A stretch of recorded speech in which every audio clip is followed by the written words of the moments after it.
my op-ed today over at HartmannReport.com. This is my daily take. It's titled "A Manchurian Billionaire: How Trump's Rise Mirrors Every Classic Intelligence Takeover." What got me going on this was the British newspaper, the Daily Mail, is out with a deeply researched investigative reporter. There's 4 reporters, including the head of their investigations department and specifically an investigative reporter, Daisy Graham Brown. And it's pretty shocking in its detail. This is a quote from it. They note the files include 1,056 documents naming Russian President Vladimir Putin and 9,629 referencing Moscow. Epstein seems to have secured audiences with Putin even after his 2008 conviction for procuring a child for prostitution. Essentially what this article says, and by the way, it was right up at the top of Drudge. I don't know if it still is, or it was yesterday afternoon. But essentially what this article is saying is that Epstein, everybody says, how did Epstein get so rich? Well, obviously part of it was blackmailing wealthy and powerful men, or supplying them with teenage girls and having them pay literally millions of dollars for the experience. I mean, that certainly appears to look like what's going on. But what the newspaper, what this massive investigative report from the Daily Mail suggests is that Epstein was, for years, for decades apparently, running an operation on behalf of the KGB, on behalf of Vladimir Putin, on behalf of Russia, where he would lure wealthy, powerful men to his New York mansion, where Donald Trump spent a lot of time, to his Palm Beach mansion, where Donald Trump spent a lot of time, or to his pedo island. And apparently all the rooms in all these places were equipped with secret cameras. He would record them having sex with young girls and then use that as blackmail material. This is a quote from the article. Quote, "Intelligence sources believe Epstein was running the world's largest honey trap operation on behalf of the KGB when he procured women for his network of associates." And in exchange for this, he's giving Putin videos of wealthy, powerful men. And in exchange for that, Putin is shoveling millions, perhaps hundreds of millions, maybe even billions, who knows, Epstein was a billionaire when he died, of Russian oligarch money, illegal money, money that came from drug running, money that came from illegal oil operations, money that came from getting around sanctions, and money that came from just good old-fashioned organized crime and theft within Russia. Keep in mind, these are Russian oligarchs who are, generally speaking, members of a criminal syndicate. And by the way, that includes Putin himself. This money is being given to Epstein to, quote, launder, to quote, invest. And what's the way that Epstein and the people, the front people that Epstein is using are laundering this Russian money? Real estate. And who's the real estate mogul who seems to be in the middle of all this? Donald Trump. You'll recall in 2008, Don Jr. said, and I quote, "In terms of high-end product influx in the U.S., Russians make up a pretty disproportionate cross-section of a lot of our assets." So in other words, here's the thing. In the United States, in most countries, if you want to buy real estate, you have to disclose where your money came from, who you are, just the basic stuff to prevent money laundering. The United States doesn't do that. We are the outlier in terms of all these different, all the democratic, small d democratic nations all around the world. We're pretty much the only one that says basically, if you want to buy real estate with a bag of cash, cool. And so that's what started happening is, Russian oligarchs started coming over to the United States with bags of cash, handing those bags of cash to Donald Trump. He would give them a real estate property, which they owned, which they could then sell and say, here's the profit we made, basically laundering their money. Now, this is why Ron Wyden, my senator from Oregon, who's the ranking Democrat on the Senate Finance Committee, which oversees U.S. banking, has been demanding access to Epstein's finances. He even introduced legislation. It's called the Produce Epstein Treasury Records Act. They want to know how much Russian money was given to Epstein and then ended up in Donald Trump's bank account. And the Republicans are stonewalling it. They're refusing to allow this legislation to pass, which, by the way, would be a good reason to call your two senators right now at 202-224-3121. Because, I mean, this is just nuts, right? That they're hiding this. I mean, this goes way beyond Gary Hart and monkey business. I mean, we're talking about the President of the United States being in the pocket of a foreign power and profiting from it. This is also from the article. Other messages revealed Epstein claimed he could give the Kremlin valuable insight into Mr. Trump ahead of a summit with Putin in Helsinki. In a June 2018 exchange, Epstein indicated that Vitaly Churkin, Russia's ambassador to the UN, understood Trump after our conversation. Earlier in the month, Epstein has also messaged Steve Bannon, a Trump ally, to tell him Mr. Jaglin was due to meet Putin and Lavrov and was then staying overnight with him at his mansion in Paris. End of quote from the Daily Mail article. Epstein, of course, died under suspicious circumstances. So if Epstein had given Putin video of Trump having sex with underage girls, and Putin knows, and Trump knows it, and has known it for decades, how might that have changed Trump's behavior? Could that be why he hung a photo of Vladimir Putin in the White House? Or could that be why Trump goes along with Putin's daily slaughter of Ukrainian, mostly children? Is that why, Trump gave Putin's top diplomat information that burned a spy in an anti-Russian operation?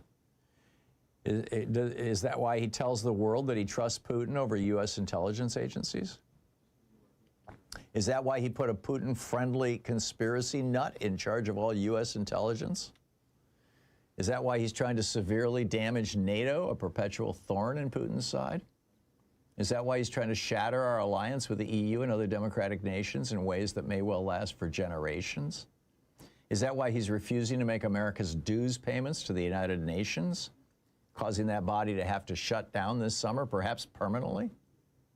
Is that why he's trying to why he did steal U.S. intelligence secrets, including top secret nuclear information, and put it in a ballroom and a bathroom where a Russian spy who was frequenting Mar-a-Lago could have gotten access to it and made there was a conveniently located photocopy machine there?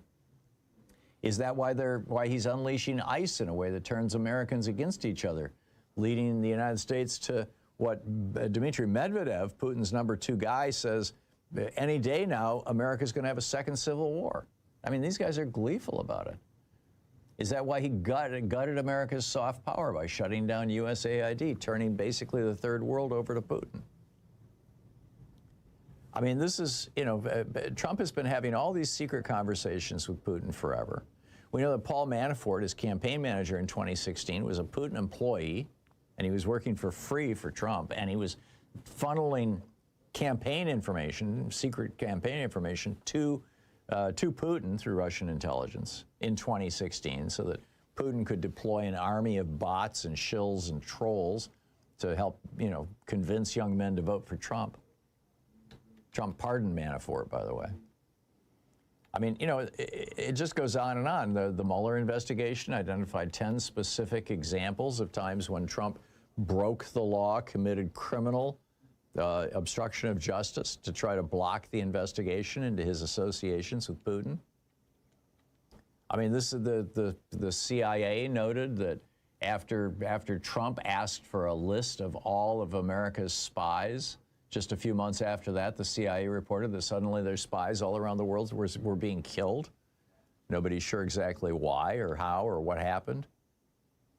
I mean, there's it just goes on and on and on, right? I don't have enough time to go through the whole list here, but it's all in my article over at HartmannReport.com. So let your elected officials know about this, particularly Republicans. We have to demand real investigations, real consequences. Or are we just going to accept that our presidency can be bought and blackmailed and used against America itself? Particularly if you're represented by a Republican. We want to know what's going on here. 202-224-3121 is the number for Congress, for the switchboard. And I'll see you in the streets in March, next month, March 28th. Stick around. It's the Manchurian billionaire, right?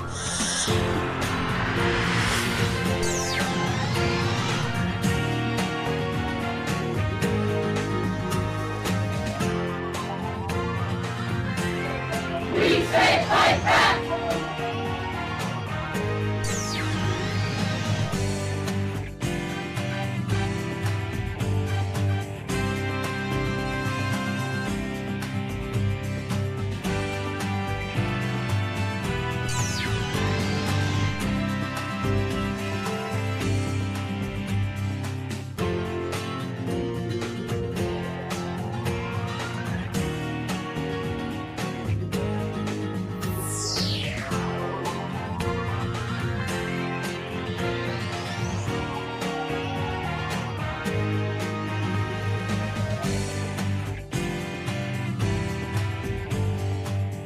Our book today is My Life in the Black Party. The title is just another N-word, and it's by Field Marshal Don Cox, his life in the Black Panther Party.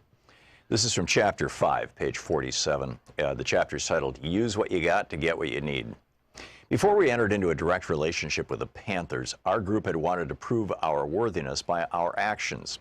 Since that was no longer in question, contact was made and a rendezvous fixed to meet at Huey's Pad on Telegraph Avenue in Oakland. I don't remember much about that first gathering, other than meeting David Hilliard, the Panther Party's chief of staff, for the first time. The only thing that stands out in my memory is a question from Huey as we were sipping coffee. He asked if I didn't think it better to be properly equipped before going into action. He suggested it was best to first rip off the necessary funds to get everything we needed in advance of launching a major effort. I had practically memorized his essay, The Correct Handling of a Revolution, in which he spoke of teaching by example. And so I blurted out the first thing that came to mind, which was, use what you got to get what you need. After a long, hot summer of 1967, with the rebellions in Newark, Detroit, and elsewhere, we felt that our preparations had, at least, put us on the same level as the rest of the country, and that the revolution would not pass us by. Our San Francisco group started attending and participating in any and all functions relevant to black people. And we tried to let everyone in our area, and we tried to get to know everyone in our area associated with the struggle. We also continued our community meetings. News of the death of Che Guevara in October of that year had us walking around in a stupor for a while, and although that came as a severe blow to the international struggle for freedom and justice of all people, we were proud to be among those who had responded to his battle cry and had picked up the fallen arms. Huey asked if we would conduct a meeting on Hunter's Point for him. He was supposed to go, but something had come up and he couldn't make it. We were honored that he thought enough of us to ask, and we were more than enthusiastic to do whatever he wanted. It was at that meeting that we had a new, surprising experience. We met our first resistance in the form of Adam Rogers. He was supposed to have been the biggest, baddest N-word on Hunter's Point, but when we encountered him, he came across like an Uncle Tom. He seemed to be impressed with our firearms demonstration, but he was violently against the idea of black people arming themselves for self-defense. He was convinced that would increase repression, even though history proved him wrong. When we examine the history of repression of black people, the only time there was significant decline in police violence and murders perpetrated against blacks was precisely the period when blacks were organized and had access to guns. Given the wave of terror and violence against blacks that continues to sweep the country, I truly believe there is a lesson to be learned from that fact. Rogers was one of the wounded in the Hunters Point Rebellion of the year before, and a photograph of him had been used by the news media to illustrate articles on the riots that broke out following the killing of a black teenager by police that September. Because of that, we were even more surprised by his reaction. It was not until later that we discovered that the administration of San Francisco Mayor Joseph Alito had sent in money after the rebellion and had bought off the so-called bad N-words. The same technique was used from coast to coast. Despite Rogers, most everyone seemed to like what we had to say and really related to the firearms demonstration.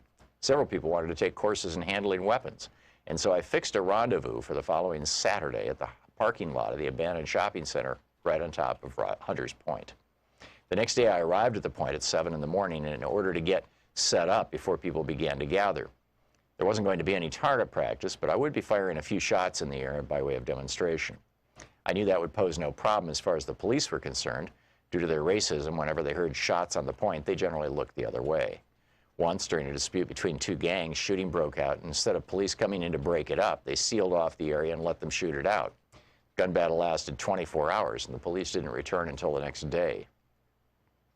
At around 8 o'clock, I saw David Hilliard's car driving up, which I found surprising because we had only seen each other a couple of times before. As the car approached, I recognized Emory Douglas and George Murray. Everyone had strange looks on their faces that made it clear that something was wrong. Damn, Huey had been shot and captured. He had shown up at David's wounded and bleeding heavily. There was real concern for his life, so David drove him to the hospital and left him on the steps, then drove straight to San Francisco to find me. He said Huey had asked him to ask me to help out in the aftermath, specifically dealing with the passenger who had been in Huey's car at the time of the shootout with Officer John Frey of the Oakland Police, who'd been killed. There was also the problem of the guns Huey had stockpiled. I'll never understand why David didn't just bring the guns with him, but he hadn't, and I was obliged to go back into the area, get everything, and get back out safely. That might sound easy, but the shootout had occurred less than 3 hours before, and there was one policeman dead and one seriously wounded, so it was hot over in Oakland, to say the least. There was no time to go by the house and unload the guns I had on hand for the training, so I followed David back to Oakland with a trunk full of weapons. David took me into the backyard of a house that had a lot of weeds and a stack of old lumber in which he had stashed the gun. In his state of excitement, he couldn't remember exactly where the pistol was, and while we were looking, an elderly black woman came out of the house next door and asked what we were doing. David kept searching and didn't look up. She then said, "If you don't come out of there, I'm going to call the police." I began to panic and told David to say something to the woman. When he rose up, she recognized him and calmed down. This was David's house, and she was his neighbor. On the one hand, I was relieved, but on the other, if the police were looking for the passenger who'd been with Huey, it was certain they wouldn't miss David's house, as both were known Panthers. Finally, he found the gun, and it continues from there.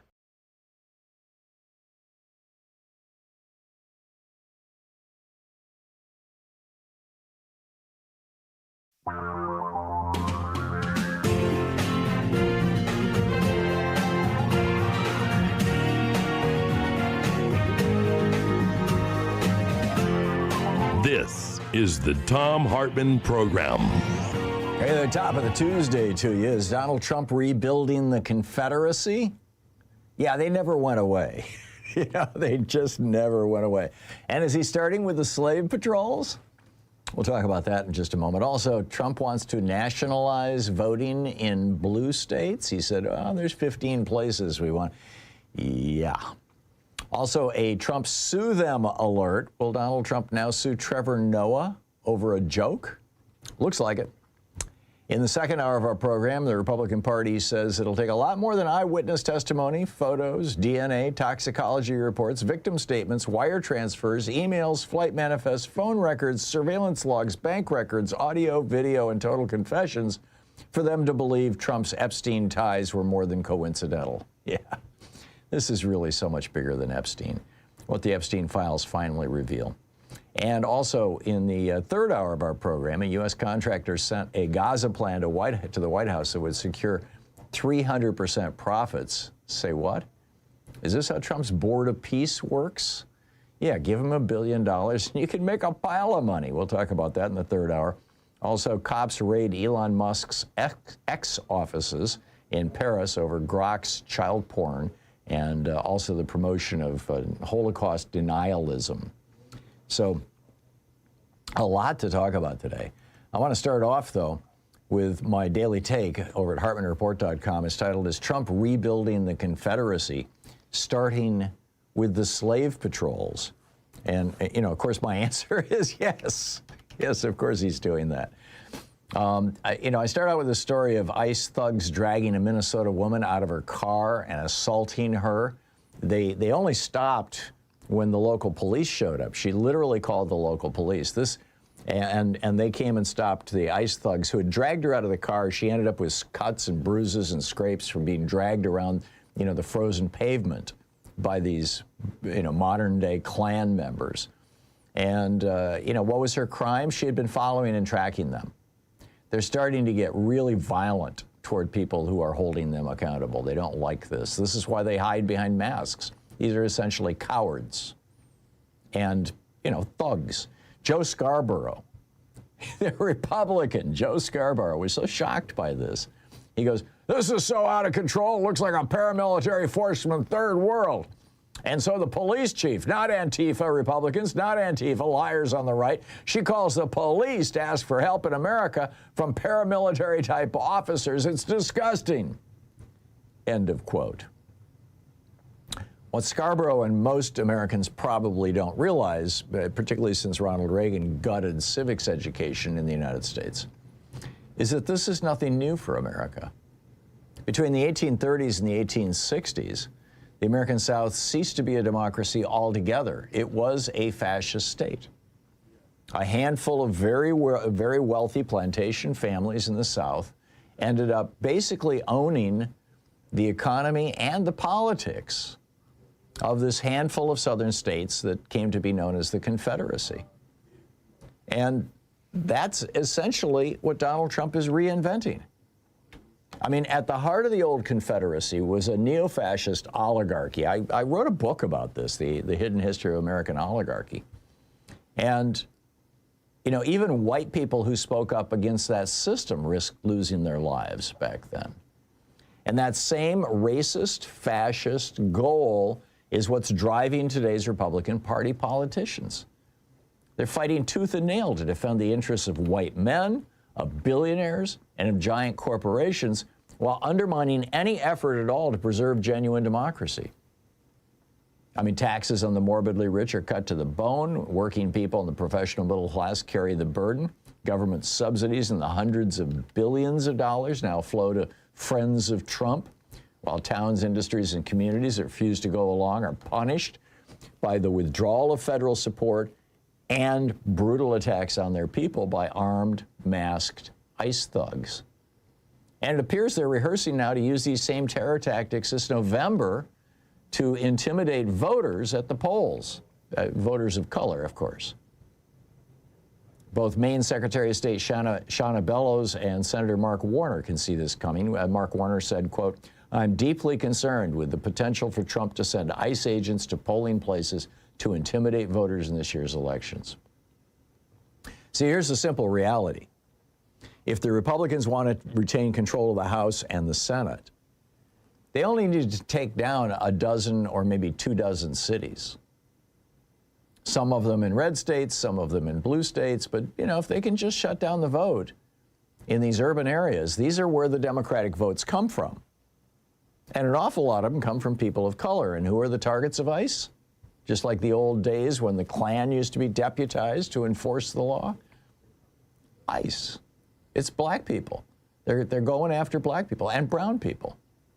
They're using these so-called Kavanaugh stops that Brett Kavanaugh, we still don't know who paid off his gambling debts, that Brett Kavanaugh legalized on the Supreme Court.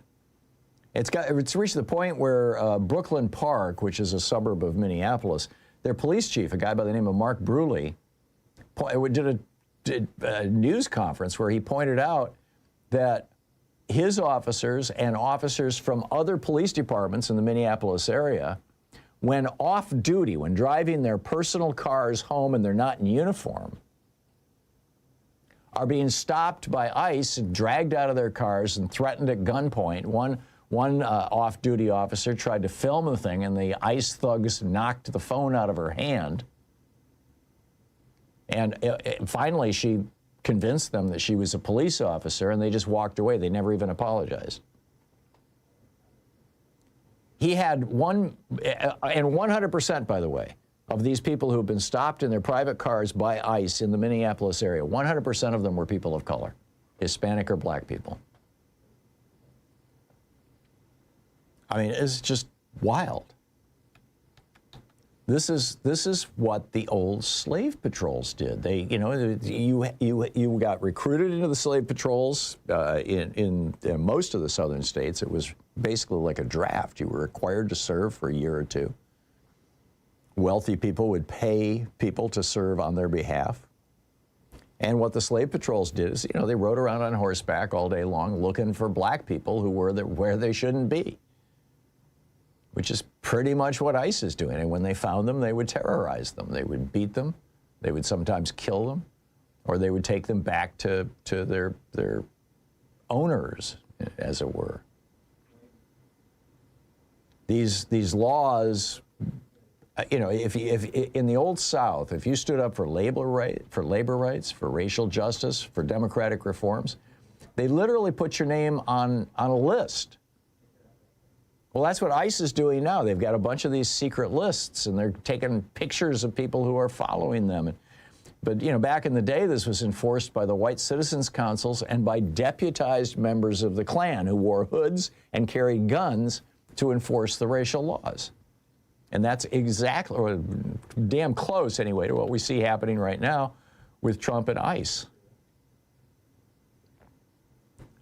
I mean, this was a regional police state in all but name. One-party rule, oligarchic power, racial caste enforcement, political surveillance, and intimidation as this form of daily governance. And even after the Civil War, in the Jim Crow South, challenging that racialized fascist system didn't just make you unpopular, it put you on a list. And once you were on that list, look out. I mean, look at all the stories of black people who were murdered. I mean, you know, what happened in Philadelphia, the Operation Push, and Martin Luther King being assassinated, et cetera, et cetera. So here we are. And the real danger is that this model of governance, which really picked up in 1954, after the Brown versus Board decision by the U.S. Supreme Court, ending segregation, when Fred Koch decided he was going to fund the John Birch Society. That's when the modern conservative movement really kicked into gear. And, you know, this is it. Oligarchy, racism, patriarchy, cheap labor, monopoly, propaganda, religious control, violence, censorship, judicial capture, and economic extortion. This is what we have.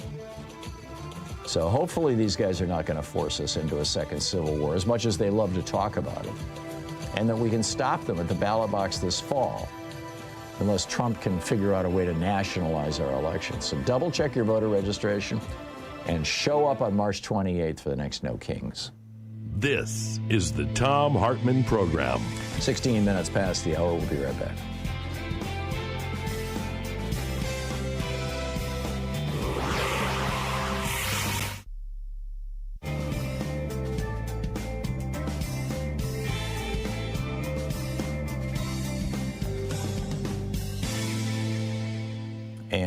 And welcome back. Don in Pittsburgh, Kansas. Hey, Don. What's on your mind today? Good morning, Tom. Well, you know, this is such a pivotal. It doesn't seem possible for things to get more critical and more pivotal, but they keep doing it. Mm-hmm. I mean, what Trump and whoever, he probably didn't have the brains to figure all this stuff out anymore, but his handlers, what they want to do, they got these records out of Fulton County. Now, they took the originals. They weren't supposed to take the originals. But they're going to alter those, and they're going to do other things to try and make it look like we have to have ICE protect our voting. That's right. They are going to claim that they found illegal votes.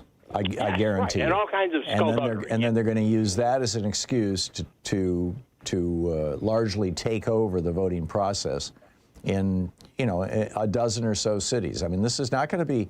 It's not going to show up in every place. You know, it's not going to hit. No. You know, it's not. You're not going to see it in Philadelphia or in Pittsburgh, Kansas. But you know, any city that's got a large black population that could be a swing vote or that controls a Senate or, you know, a United States Senate or a House seat that they're concerned about. That's what we're going to see. I guarantee you. Exactly. I entirely agree with you. And also, you know, Trump really wants to run again if he was to still be alive. Yeah. I mean.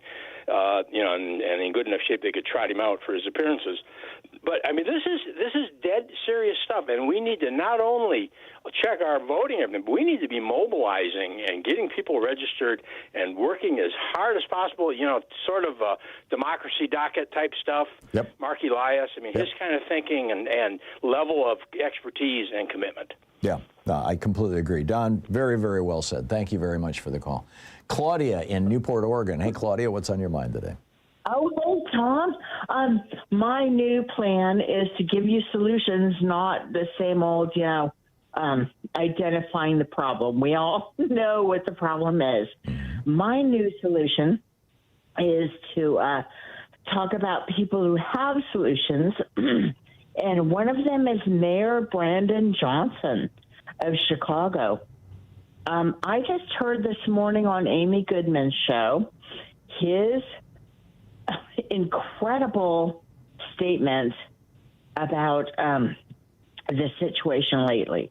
I would encourage everybody to shout out again to Mayor Brandon Johnson. Mm-hmm. I would encourage everybody to listen to that, what he said to the news. Well, what did he media. say, Claudia, for those of us who don't have the time to go track it down and listen to it? Well, I just, okay. He called out this so-called regime, this regime that Trump has. And he called out the solutions that we must do. He called out, specifically, what were they? He identified the problem. He called out the solutions. He didn't mince words. What were his proposed solutions, Claudia? Fight back, Mm-hmm. Fight back, use our whatever we have left in our legal processes to fight back, and don't be afraid to fight back. Yeah. So it was an inspiring talk in your. It was incredibly inspiring. I thought it was incredibly brave. Yeah. I mean, well, Mayor Johnson's a good guy in Chicago. I mean, we've got some excellent mayors out there, and he's among them. Claudia, thank you. Thank you very much. It's 20 minutes past the hour. I'll be back with you in just 1 minute. Stay with us.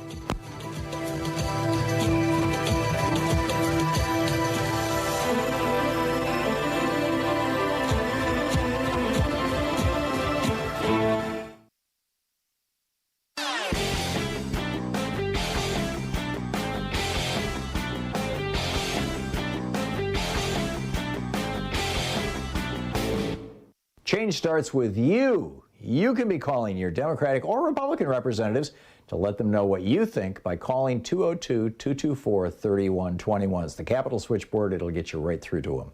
It's the great revenge. Trump's Orwellian America is taking shape. The key to it was this insane executive order titled Ending the Weaponization of the Federal Government.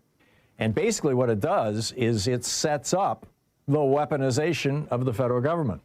It proclaims that the Biden administration was, using the Justice Department to go after Trump people and Republicans, and it does it in a way that basically rationalizes they're doing the same thing.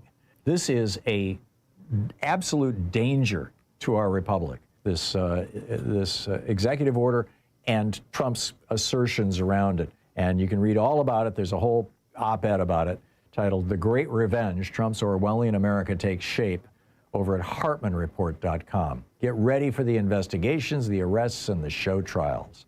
HartmannReport.com. Check it out.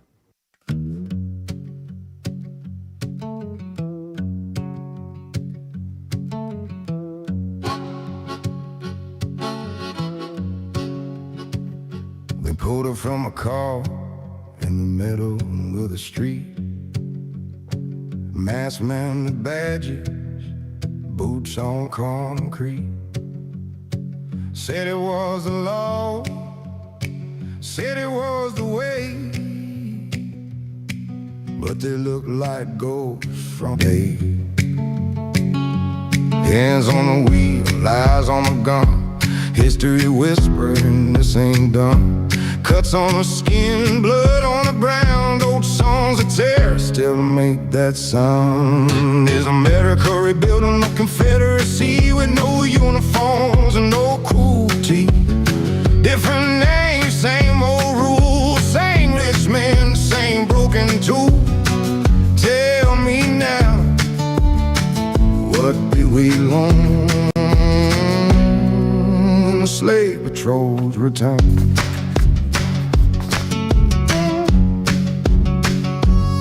They call it order, they call it peace, but peace don't come from fear on the leaves. You show me power, I'll show you change. Show me profit, I'll show you pain. Once it was forces living light, now it's armor bands in the dead of night. They say papers, they say tools. Freedom starve when the books start to move. Is America rebuilding the Confederacy? Won't stop, won't show ID. Courts look away, money that side.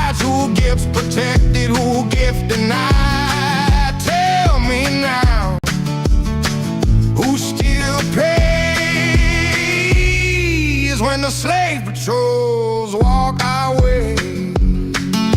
23 and a half minutes past the hour. Welcome back. So Donald Trump was on our old buddy Dan Bongino's podcast yesterday. Dan, of course, was used to regularly debate me on this program and on our TV program. And it's been a long time since I've talked to him. But his show is called Rumble, by the way, Dan Bongino's Rumble. And Trump said, quote, "These people," he's talking about people with dark skin, "these people were brought to our country to vote, and they vote illegally." Now, that, of course, is a lie. Nobody is bringing brown-skinned people to America to vote, and people who are not citizens are not voting. I mean, every year the Republicans hysterically search millions and millions and arguably billions of ballots, or hundreds of millions of ballots, looking for that. And what did they find last year in 2024? They found like one guy from Austria down in Texas who voted for Republicans. I mean, it just doesn't happen. But this is the lie. They love this word fraud. This is the lie that they're going to use to send ICE in to terrorize black and brown potential voters. I'm talking U.S. citizens, of course. So anyhow, Trump says, these people were brought to our country to vote, and they vote illegally, and it's amazing Republicans aren't tougher on it. The Republicans should say, we want to take over. We should take over the voting in at least 15 places. The Republicans ought to nationalize the voting. Now, Article 1 of the Constitution explicitly says that the states run the elections, not the federal government. Now, there's an interesting history to this. The reason why the states run the elections was so the states in the South could prevent black people from voting, right? I mean, they're actually at the time of, when America became a country back in 1789, there were several northern states where black people and freed, formerly enslaved people could vote. It gradually went away. By the 1830s, pretty much, we were enforcing a racial caste system in the United States, but initially anyway. But this is Article 1 of the Constitution was written specifically to let the states run the. But Trump says there's something in the water up there. He's talking about Minneapolis. He says, I love the state. I won it 3 times, but I get no credit for it. No, he lost it 3 times, and he knows it. He said the big issue is Minnesota has too many Somalis. And now they're going to Springfield, Ohio. They're going to go after Haitians, right? Somalis and Haitians have very dark skin compared to all the Mexicans that they're chasing. So, let's just be very clear. This ICE, guys with badges and masks on and guns who run around looking for people of color, that's the slave patrols. ICE is the modern slave patrols. They've been reinvented. And now Donald Trump wants to use the slave patrols like they were used in the 1850s to prevent black and brown people from voting. It's very simple. And we've got to fight back against that. What say you? I'll pick up your calls. You're listening to the Thom Hartmann Program. Call 202-808-9925. Your thoughts on all this on the other side of this break. Stay with us.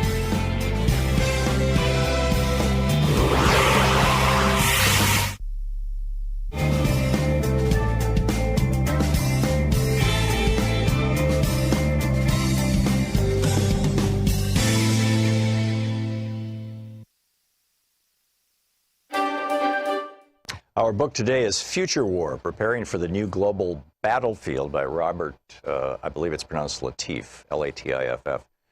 This is from the introduction.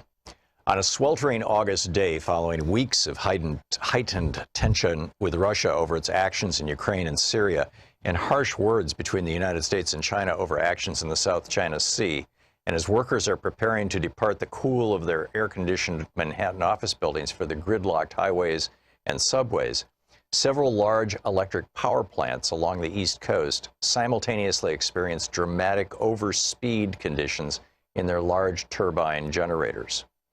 Plant operators are unable to stop the steam turbines, whose automatic control and data systems have been infected by sophisticated computer malware, and they catastrophically tear themselves apart, cutting power to large segments of the population and industries in the Northeast.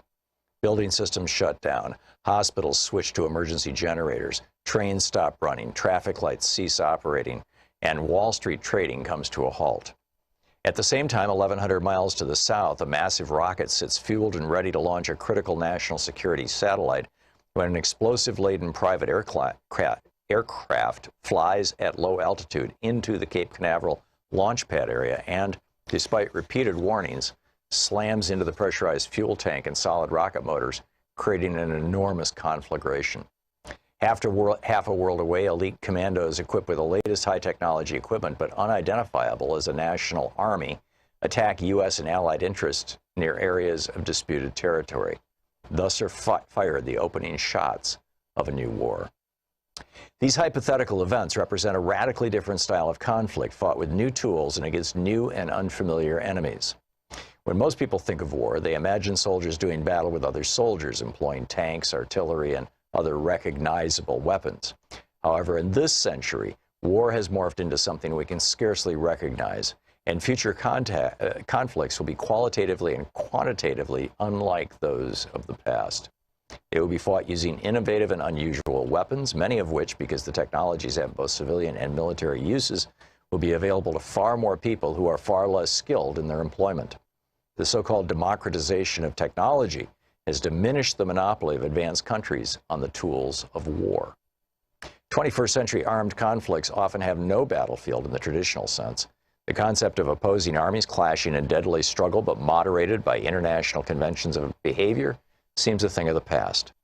In 1999, Chinese colonels Kuo Liang and Wang Shuangshui predicted that soldiers would increasingly be computer hackers, financiers, drug smugglers, and agents of private corporations rather than members of a military, and that their weapons would include not only airplanes, cannons, poison gas bombs, and biochemical agents, but also computer viruses, net browsers, and financial derivative tools. Their predictions were prescient. Yesterday's wars were, like World War II, about saving civilized nations from maniacal dictators, or like the conflicts in Vietnam and Korea, devoted to a clash of ideologies in the attempt to limit the spread of one hegemon over another. They were big affairs involving large military forces and enormous violence. Today's wars are more about cultural and religious hatreds, using violence as a means to change the hearts and minds of people, among whom the killing occurs with more frequency. Tomorrow's wars will be different still, fought largely for political dominance with stealth and cunning, targeting innocents and institutions, heavily dependent on information superiority, and employing strange new weapons. While we have a highly motivated and well-trained and equipped armed forces that will adapt, we are not prepared as a nation to react well to the inevitably messy and ambiguous situations these new conflicts and weapons will present. We still have no clear idea of what constitutes an act of war in cyberspace now, nor of how we might respond to such an act. It is not enough for the military to be prepared. Neither the public nor its decision makers have yet fully comprehended the significance of the changes in the types of conflict and the tools with which they will be fought. Without question, there will be circumstances when decision makers will find it necessary, or at least think it necessary, to send soldiers into classic boots-on-the-ground combat situations. We will continue to project force with our powerful aircraft, our munitions, and our aircraft carrier strike groups. When war is fought in foreign lands, it could well be against other high-tech armies. However, war will increasingly be more personal and often fought closer to home. It will not lend itself to the traditional massive displays of U.S. firepower. It will affect individuals directly, not as some distant conflict we read about in newspapers or watch in the movies or on the internet. Americans will be targeted on U.S. soil, often, as we have seen in San Bernardino and Orlando, by homegrown terrorists. This form of war will be messy and complex, and it will not lend itself to easy, quick, soundbite solutions. It may not even be clear for a while who perpetrated the violence against us. Was it state-sponsored or a random act of terror? Will we unleash massive destruction on foreign countries in retaliation for attacks by terrorists residing on our own soil? If so, to what end and with what consequences? There are always consequences, whether they be the death or capture of our own troops, unnecessary civilian casualties, or the incitement of more violence. The book Future War by Robert Latif.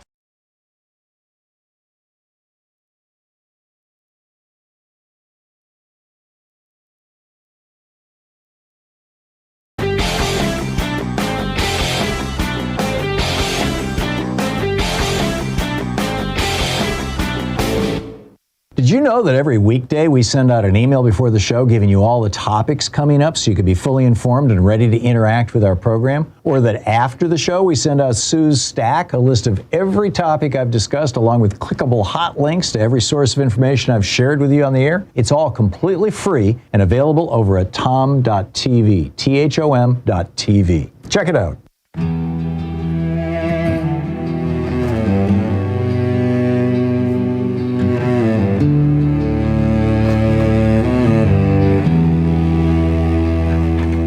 There's a knock on the door in the dead of night. No war in red, just a badge and a light. They say it's nothing, just routine. Just words you spoke, just what they've seen. I held my breath, I held my ground. They held my phone, they rode me down. No chains, no cell, no courtroom scene, just fear dressed up as security. It starts with silence, not a gun, with lists and lies and everyone. A country told to bend and comply by men who fear the reason why. They call it order, call it law, but freedom looks like a threat to them all.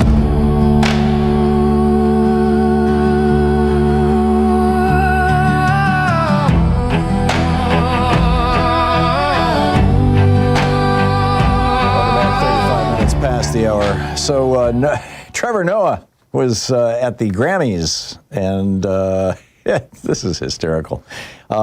He was announcing that Billie Eilish won Song of the Year. And so he says, and I quote, "Song of the Year, that is a Grammy that every artist wants almost as much as Trump wants Greenland," which makes sense because Epstein's island is gone. He needs a new one to hang out with Bill Clinton. All right, it's a joke. In fact, Bill Clinton gets zinged in this joke. And, but Trump, of course, thin-skinned little mango Mussolini, he says, "I can't speak for Bill, but I've never been to Epstein Island, nor anywhere close. Until tonight's false and defamatory statement, I've never been accused of being there, not even by the fake news media." And then he says he's going to sue. "Looks like I'll be sending my lawyers to sue this poor, pathetic, talentless dope of an MC and suing him for plenty of dollars." Yeah. He also says he's going to sue Michael Wolff, which I think is interesting. This article describes him as the discredited author, Michael Wolff. Wolff and Epstein appear to have a particularly close relationship, and this was documented in emails from 2016 that were released. This is the New York Post, written by Chris Bradford. Fascinating stuff. All right, what's on your mind today? Bill in Clifton, New Jersey. Hey, Bill, what's up? Hey, hi. I was wondering the release of all this Epstein stuff, how it's going to affect Putin's hold over Trump. I mean, if this stuff comes out, and it's as crazy as it's supposed to be, whatever he's adding is just a, cherry on the top. Mm-hmm. And it's going to probably diffuse a lot of the stuff that Putin's been holding over Trump, if it's, already known. And I understand your logic, Bill, but I disagree. I think that there are certain thresholds that you just can't cross, no matter how many crimes you get away with, as Donald Trump has. I mean, he's been convicted of fraud. He's been convicted of tax fraud. He's been convicted of insurance fraud. He's been convicted or adjudicated as having raped a woman. I mean, this guy, he told the world that he loves to grab women and essentially sexually assault them, and he thinks it's cool. And still, the white men in his base are like, yeah, that's what we want too. I want to be able to do that. But I think raping children is a step too far. Mm-hmm. And if the Daily Mail's reporting yesterday is accurate, that Jeffrey Epstein was running this operation. Jeffrey Epstein, when he died, was a billionaire. And nobody knows how he got all that money. Mm-hmm. And a good chunk of it appears to have come from Russia, at least according to this Daily Mail reporting, that he was running a honeypot trap, in other words, trapping men with young women on behalf of the KGB, on behalf of Vladimir Putin. So if Epstein gave Putin video of Trump getting it, raping, an underage girl, I don't think there's anything that will cause Americans to go, oh, well, that's fine with me. Well, I think there's going to be a big shock. And one other thing related, that Dr. Dobson was named in the files, the Epstein files. Really? The guy who said to take a shower with your son to make sure he stays straight. Say what? Dr. Dobson. James Dobson, the right-wing preacher? Right, he's dead now. But one of the things he used to say was that you should shower with your son so he'll know what a real man is like, and it won't be gay. Oh, geez. And he's on the Epstein list. Another repressed gay man. Or who knows? I mean, I don't know. I keep remembering, the guy who was, what was it? Focus on the Family. There was this fellow who was he used to come on my. This is back when there was a debate about gay marriage, right? This is like a decade ago, and he would come on my program, and he always wanted to talk about men having sex with men, particularly anal sex. I mean, he was really into it. And finally, one day on the program, I confronted him and I said, I don't walk around thinking about men having sex with men all day long. And I don't think most men do. And I don't understand why you do. Is it possible that you're gay and you've been fighting it your whole life? And his wife was with him. She was 10 feet away from us as we were having this conversation live on camera. And he looks over at his wife and he looks at me and he said something to the effect of, well, I'm not sure. Sean, do you remember what was that guy's name? She doesn't remember his name either. But I mean, this was a decade ago and he was like a big deal in the movement. And he just vanished after that. I mean, he never came on the show again. He never made another public appearance again. You just have to wonder about these crazies who are just obsessed with the sex lives of other people, Anyhow, Bill, I got to move along, but thank you for the call. Phil in Salinas, California. Hey, Phil, what's up? Well, I'm thinking as long as the Democrats are going to not fund Homeland Security, they might as well not fund the Secret Service. Let the Secret Service protection for the Supreme Court, so-called Supreme Court, vanish. So that they have to pay their own protection. Does the Supreme Court, hang on just a second, I thought the Secret Service only protected the executive branch. I didn't know that they protected the Supreme Court. What am I missing here? No, they do. You sure? Anyway, I think that the Republican Party seems to have declared war on America. So, why should we fund to protect these guys? Yeah. No, I get it. A great rhetorical question, Phil. Thank you very much. Tyrone in Harlem, New York. Hey, Tyrone, what's on your mind today? Hey, Tom. Thanks for taking my call. Sure. Are we fighting a losing battle here? We had two choices the last election. We was either voting for the millionaire or the billionaire. And due to the fact that this country was put together by rich white men, and we still seem to try to deal with this financial turns and twists that goes into our elections and all the rest of the other stuff. And people who have gotten defeated. I mean, I've talked to a few people because they say, we can never get money out of politics.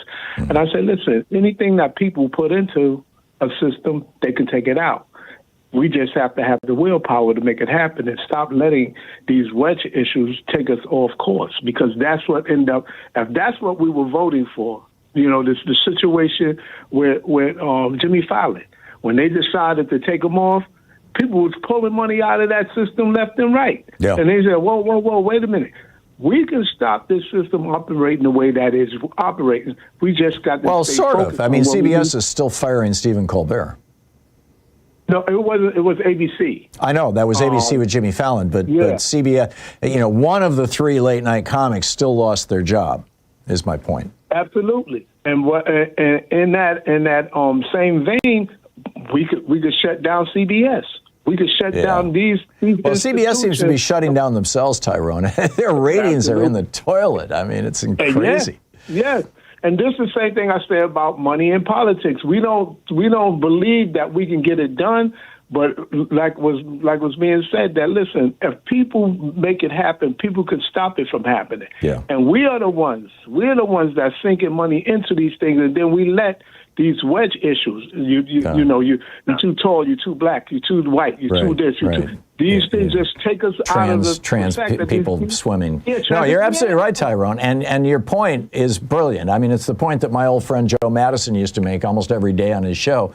People would call in and complain, and he'd say, "What are you going to do about it?" What are you going to do about it? There you go. And he was absolutely right. Tyrone, I got to move along, but thank you so much for the call. Always great hearing from you. Wayne in Kansas or wherever you are trucking today. Wayne. I'm in Missouri now. Sorry. Okay. I was in Iowa when I called. There you go. Hey, Tom, thank you for taking my call. And as to his last question, man, I miss being able to catch Mr. Madison on the Urban View. Yeah, the Black anyway, Eagle. He's a good man. Yeah, he's pretty cool. He's really interesting. I miss Joe. But and by the way, Joe would want me to tell everybody he died of prostate cancer. Get yourself checked. Right. Anyway, what I called for, Tom, was real simple. We hear whatever rhetoric it is that comes out of this administration on Friday. Monday morning we have a presser. Caroline gets on there and says, oh, well, that was just a joke. Do you snowflakes not understand a joke when you hear one? And then, for 3 weeks later, we keep hearing the quote-unquote same joke, and, oh, he's just talking. That's just how he is. You know how he is.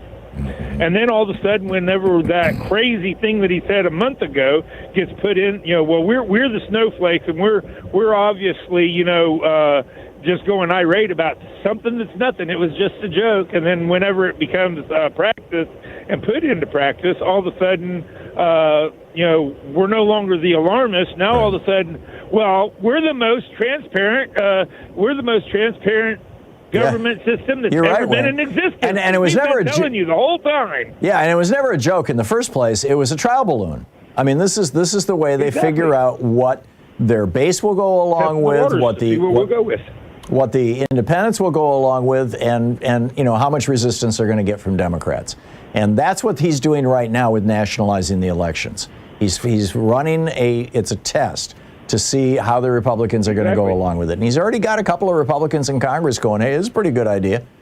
He's got John Thune talking about passing the SAVE Act, which will, knock about 60, 70 million American married women off the voting rolls. Women tend to vote more frequently for Democrats than Republicans. That'll help them in a big way. So, yeah, you nailed it, Wayne. Thank you. You absolutely nailed it. Thanks a lot for the call. It's nice hearing from you. Drive safe and have a good trip.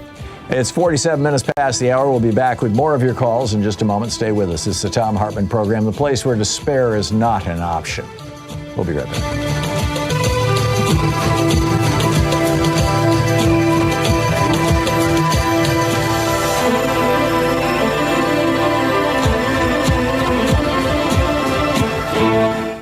You're listening to Thom Hartmann. Visit ThomHartmann.com for audio and video archives.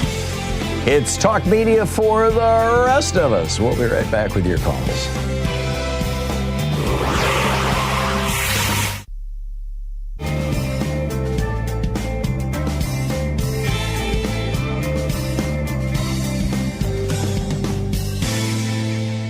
And welcome back. Sigrid in Carson City, Nevada. Hey, Sigrid, what's up?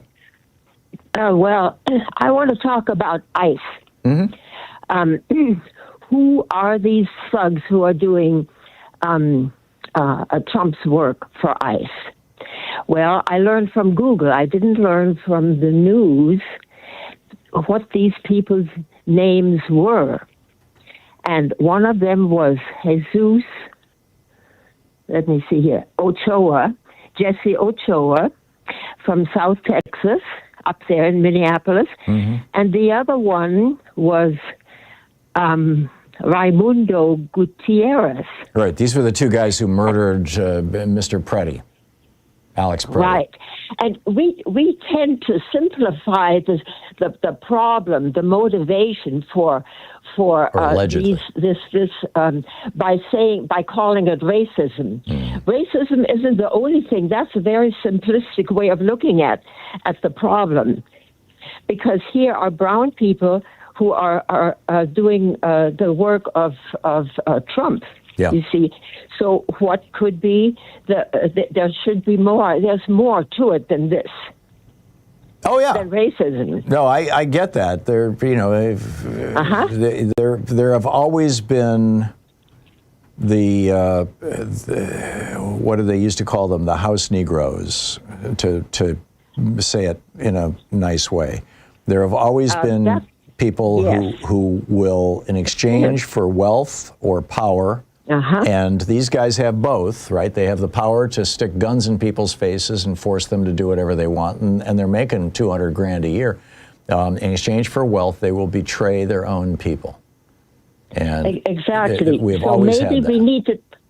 we need to talk a little more about classism, and about some of these other factors, the poverty that leads people to do this, and racism is. I think it's basic. It's the beginning. It's a quick, easy, simplistic way to see the other in somebody. But I think they're much more complicated. I think there's another variable. Yeah, no, I get it, Sigrid, and I think there's another variable here that well, I don't know about you, but speaking for myself as a white person, it's easy to either overlook or even think, is that really a real thing?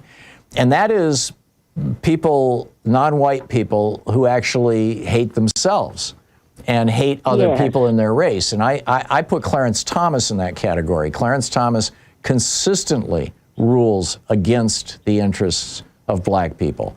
Black people. Right. He married a white woman. I think Clarence Thomas hates black people. I think he hates himself. Just my personal opinion. But it might be that these two guys who murdered Alex Preddy, fall into that category too. I mean, I don't know if they're the Samuel L. Jacksons. I forget the character's name. In Django. If they're that character, the guy who's just in it for the money and the power, or if there's actually a lot of self-hate going on here. But either one, it all makes sense to me. I mean, we can see real examples of it in real life. So it's really complicated. Yeah, good point, Sigrid. Within a black family, there are people of many different color differentiations. And so the darker ones usually suffer. Yeah, it's called colorism, as I recall. Sigrid, thank you for the call. Spot on. It's 9 minutes before now 8 minutes before the hour. I'll be back with you in just a minute. Stay with us.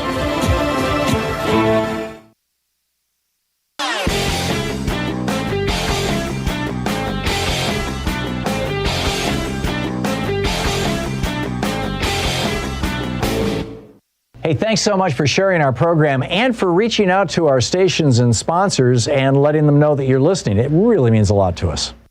Richard Nixon and Spiro Agnew both took cash bribes while they were in the White House. Since then, the Supreme Court, or at least 5 Republicans on the Supreme Court, made it a lot easier for politicians to take bribes with their Citizens United decision, which basically legalized political bribery as long as it's done through campaigns or PACs or super PACs. But for some people, there's just never enough money, right? Donald Trump has been running small-time hustles to make money for decades, selling sneakers, Bibles, steaks, vodka, water. But now he's hit the big time. He's got these fungible tokens, right? These fungible crypto assets, which are basically just digital pictures of Donald Trump that say, fight, fight, fight. And he has turned them into an $8 billion machine. His wife is in on this too, with his Trump coin.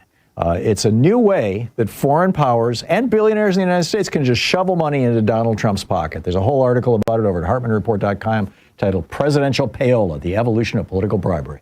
Check it out.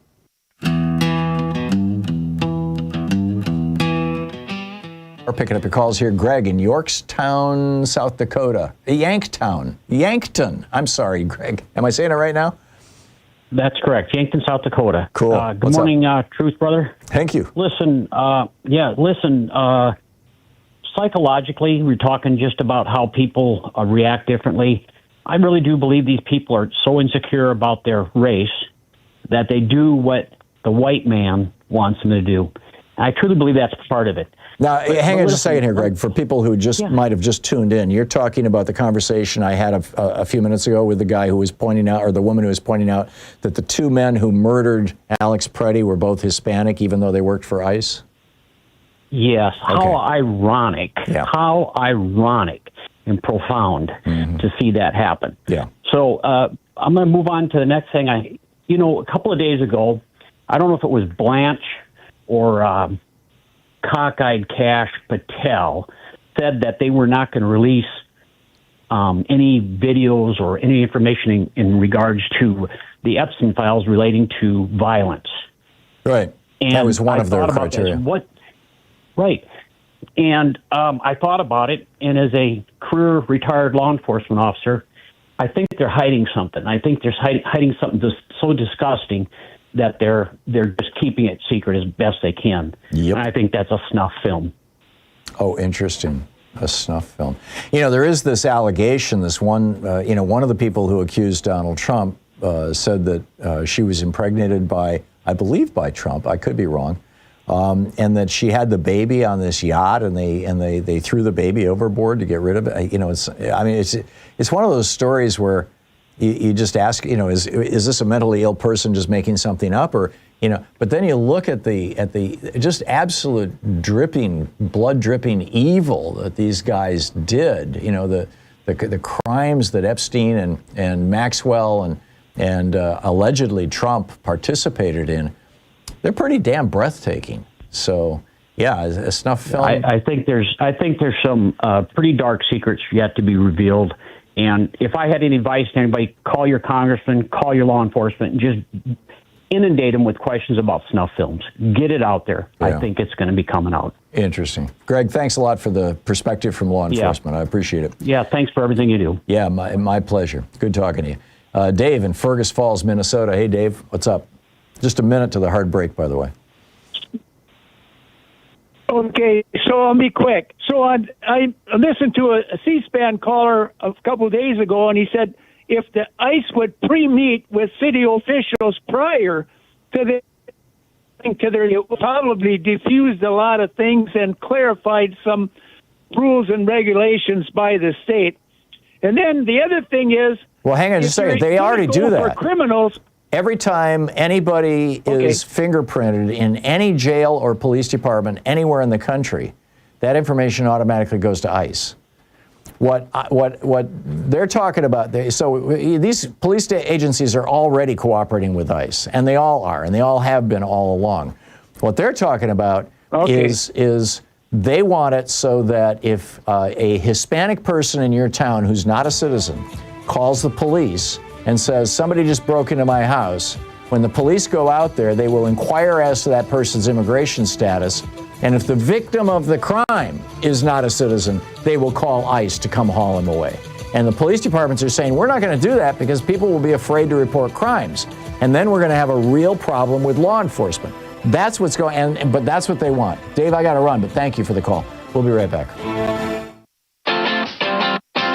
You're listening to Thom Hartmann.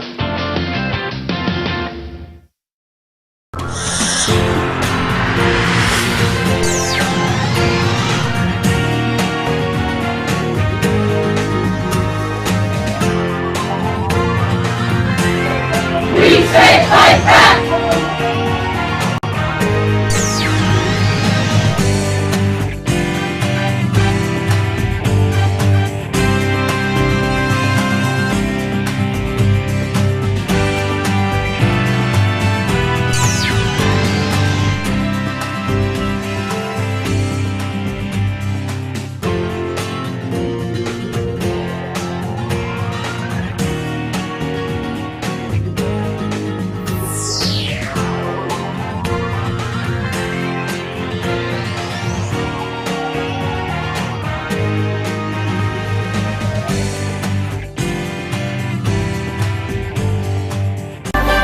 Today we're reading from David Blight's book, Frederick Douglass, Prophet of Freedom. This is from the introduction.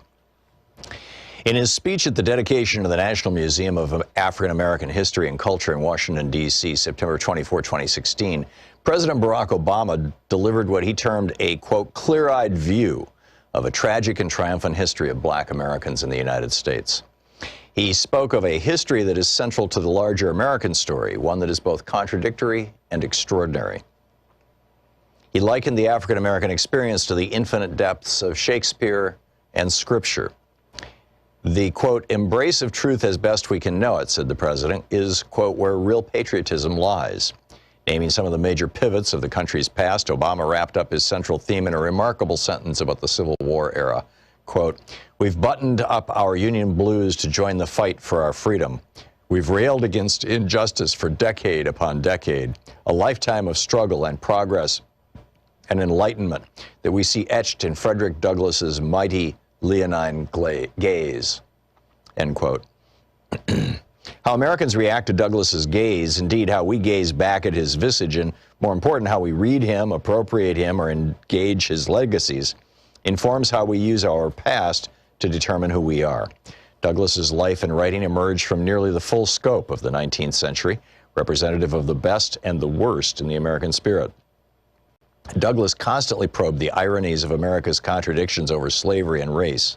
Few Americans use Shakespeare and the Bible to comprehend his story and that of his people as much as Douglass. And there may be no better example of an American radical patriot than the slave who became a lyrical prophet of freedom, natural rights, and human equality. Obama channeled Douglass in his dedication speech, knowingly or not. So do many people today. Born Frederick Augustus Washington Bailey, a slave, in Talbot County, Maryland, in February 1818, the future Frederick Douglass was the son of Harriet Bailey, one of 5 daughters of Betsy Bailey, and with some likelihood his mother's white owner. He saw his mother for the last time in 1825, though he hardly knew her. She died the following year. Douglass lived 20 years as a slave and nearly 9 years as a fugitive slave subject to recapture. From the 1840s to his death in 1895, he attained international fame as an abolitionist, editor, orator of almost unparalleled signature, and the author of 3 autobiographies that are classics of the genre. As a public man, he began his abolitionist career 2 decades before America would divide and fight a civil war over slavery that he openly welcomed. Douglass was born in a backwater of the slave society of the South, just as steamboats appeared in bays and on American rivers, and before the telegraph, the railroad, and the rotary press changed human mobility and consciousness. He died after the emergence of electric lights, the telephone, and the invention of the phonograph. The renewed orator and traveler loved and used most of these elements of modernity and technology. Douglass was the most photographed American of the 19th century, explained in this book, and especially by the intrepid research of 3 other scholars I write upon. Although it can never really be measured, he may also have been, along with Mark Twain, the most widely traveled American public figure of his century. By the 1890s, in sheer miles and countless number of speeches, he had few rivals as a lecturer in the golden age of oratory. It is likely that more Americans heard Frederick Douglass speak than any other public figure of his time. Indeed, to see or hear Douglass became a kind of wonder of the American world. He struggled as well with the pleasures and perils of fame as much as anyone else in his century, with the possible exceptions of General Ulysses S. Grant or P.T. Barnum. Douglass's dilemma with fame was a matter of decades, not merely of moments, and fraught with racism. The orator and writer lived to see and interpret black emancipation, to work actively for women's rights long before they were achieved, to realize the civil rights triumphs and tragedies of Reconstruction, and to witness and contribute to America's economic and international expansion in the Gilded Age. He lived to the age of lynching and Jim Crow laws, when America collapsed into retreat from the real victories and revolutions in race relations that he had helped to win. He played a pivotal role in America's second founding out of the apocalypse of the Civil War, and he very much wished to see himself as a founder and defender of the Second American Republic. In one lifetime of anti-slavery, literary, and political activism, Douglass was many things, and the set of apparent paradoxes makes his story so attractive to biographers, as well as to so many constituencies today. He was a radical thinker and a proponent of classic 19th century political liberalism. At different times, he hated and loved his country. He was a ferocious critic of the United States and all its hypocrisies, but also, after emancipation, became a government bureaucrat, a diplomat, and a voice for territorial expansion. He strongly believed in self-reliance and demanded an activist interventionist government at all levels to free slaves, defeat the Confederacy, and to protect black citizens against terror and discrimination. Douglas was a serious constitutional thinker, and few Americans have ever analyzed race with more poignancy and nuance than this mostly self-taught genius with words. He was a radical editor, writer, and activist. The book Frederick Douglass by David Blight.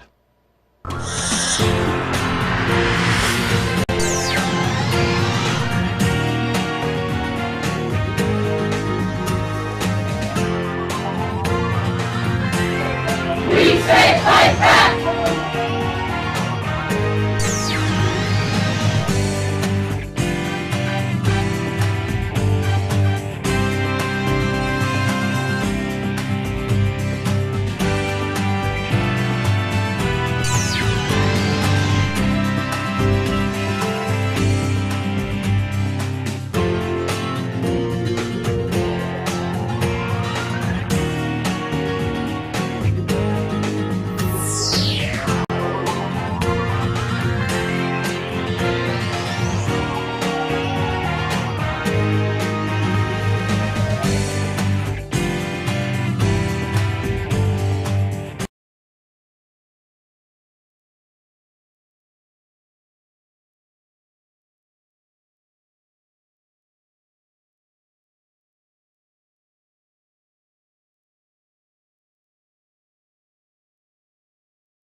This is the Thom Hartmann Program. Hey, welcome back to the second hour of our program. This is crazy. This is crazy. The headline, I'm not sure where this came from. I found it on social media. It's probably apocryphal, but it's about what's it going to take for the Republicans to believe that Trump's Epstein ties were more than coincidental, right? Here's the headline. GOP says it'll take a lot more than eyewitness testimony, photos, DNA, toxicology reports, victim statements, wire transfers, emails, flight manifests, phone records, surveillance logs, bank records, audio, video, and total confessions for them to believe Trump's Epstein ties were more than coincidental. Yeah, this is the party that spent the last 4 years, not last year, but the 4 years preceding that, hysterical that Hunter Biden got a job that paid $1 million a year being on the board of a gas company in Ukraine, which was pretty skeezy. I'll give you that.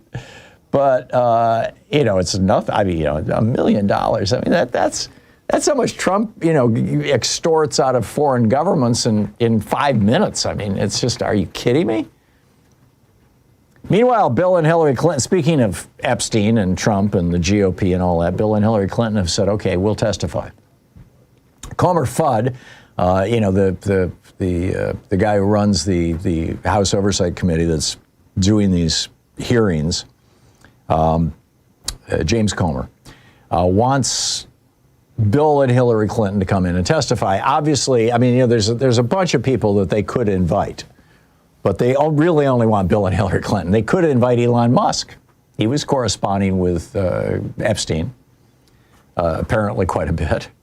They could invite Donald Trump, who was the best friends for over a decade with Jeffrey Epstein, and who pops up over and over, thousands of times in the Epstein files. Certainly, you'd think, asking, they could invite Ghislaine Maxwell, Epstein's right hand, whatever. But, and I'm not sure, maybe they have, but really what they want is Bill and Hillary Clinton. Why? because they're Democrats, because Bill Clinton's a former president, because Bill Clinton has this kind of weird sexual past, having affairs on his wife. And they're hoping to create some embarrassment and change the subject and make it look like, Trump wasn't so bad. There was, Bill Clinton did this too. I don't think it's going to work. I have a feeling that the Clintons' testimony is going to be pretty bad for the Republicans. But, they're refusing to do it in public. They want it to be recorded and transcribed, which means it's going to be in a private meeting. And this was the objection of the Clintons. They wanted to testify in public. And Comer is like, oh, no. If your testimony might embarrass Donald Trump, it's going to be in private, and we will release edited pieces of it, right? I mean, he hasn't literally said those words, but that's the clear implication. But initially, the Clintons said, no, not going to be there. And because this is just, this is a scam. This is a witch hunt. This is, but then, a couple of Democrats on the committee, including Summer Lee, I believe, said, we'll vote to hold the Clintons in contempt. We need everybody to testify, even if they're Democrats, even if it's part of something that is, less than honorable, kind of skeezy here. So Bill Clinton's deputy chief of staff, Angel Arena, posted on X, quote, "They told you under oath what they know, but you don't care. But the former president and the former secretary of state will be there. They look forward to setting a precedent that applies to everyone." In other words, if you're going to drag Bill Clinton before this committee, it's time to bring in Elon Musk and Alex Acosta and Donald Trump and Pam Bondi. Jeffrey Epstein was doing his stuff in Florida while Pam Bondi was the attorney general for that state, right under her nose, right in front of her, for years, and she did nothing about it. What's with that? So, maybe Comer has stepped over a line here that he's going to regret. I'm not sure. I can't say, but meanwhile, the release of these files is provoking some interesting questions. The files that were released last week include nude photos of young women, including their faces, who we had never seen before. We didn't know who they were. In many cases, their names are associated with these photos.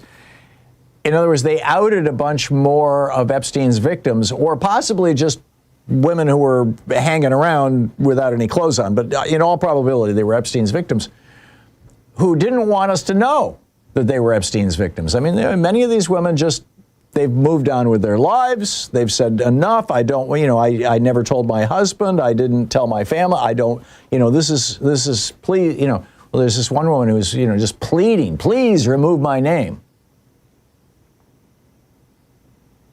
I mean, the implication is that even if they were young, that they were prostitutes. And that was what Jeffrey Epstein was convicted of, you'll recall. And, that's a pretty horrible label for women. Well, for anybody. So the concern here is that when Todd Blanche and Kash Patel and Pam Bondi released these documents and put out there the naked pictures of these women and their names, that what they were saying, the real message of this release last Friday, the real message of this release was, any other witnesses out there? You want to come forward and testify against Donald Trump? Look at what we can do to you. We will humiliate you. We will embarrass you. We will smear your name and picture all over the newspapers of the entire friggin' planet. I dare you. Come on. And, probably a lot of women are going, because apparently there's, well over 1,000 Epstein victims. The guy was insatiable. And, of course, he had all his buddies, all these rich white men who he just was shoveling these girls to. There's got to be a lot of them who have been really struggling over the last couple of years with, should I come forward? Should I speak out? Do I really want to be one of those people who gets doxxed, who has pizzas delivered at 2 o'clock in the morning by way of saying we know where you are, who gets the phone calls threatening their lives? I mean, this is what happens. This is what has happened to pretty much every woman who has come forward and said, yes, Jeffrey Epstein and Donald Trump came after me. Is that the base, the Trump base, these white men, these Tate brothers, wannabes, come after these women. Now, Todd Blanche also said that there were several categories that he wasn't going to release. One included victims of violence. Violence? We had a caller in the last hour say, I wonder if there's a snuff film in there. The victim's attorney, Brad Edwards, told ABC News, he said, we are getting constant calls from victims because their names, despite them never coming forward, being completely unknown to the public, have just been released for public consumption. It's literally thousands of mistakes. Well, see, my argument is that these are not mistakes. Another victim's attorney, Jennifer Freeman, says the Justice Department's, quote, handling of the Epstein files has been a mess from the start, filled with ham-fisted redactions while exposing the identities of the survivors. Again, I don't believe for a minute that this is an accident. They spent millions of dollars, thousands of man-hours. They've had the FBI working on this for a year now. And you think these are mistakes? Spencer Kuvan, who is an attorney for another victim, said the recent documents only confirm what victims have been saying all along. And separately, a group of 20 Epstein survivors said the document, quote, serves to shield powerful figures but exposes those who have been harmed. It's being sold as transparency, but what they actually did is just expose the survivors. None of these men have been prosecuted and none has been revealed. So they were quite successful at redacting the names of the billionaires, of the rich white men who were associated with Epstein. And they're all redacted. Every single one of them. Not a single picture, other than Prince Andrew and Bill Clinton. Right? Who were not Republicans. So, I get it. These guys are playing for keeps. They're playing serious hardball. And they're doing their very best to cover it up. But I continue to wonder, does Putin have video that Jeffrey Epstein filmed of Donald Trump raping underage girls? Inquiring minds want to know. 16 minutes past the hour.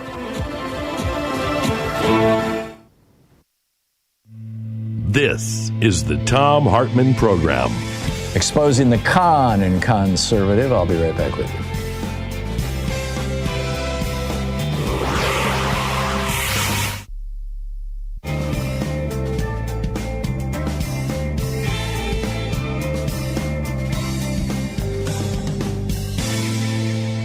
And welcome back. Karen in Columbus, Ohio. Hey, Karen, what's on your mind today?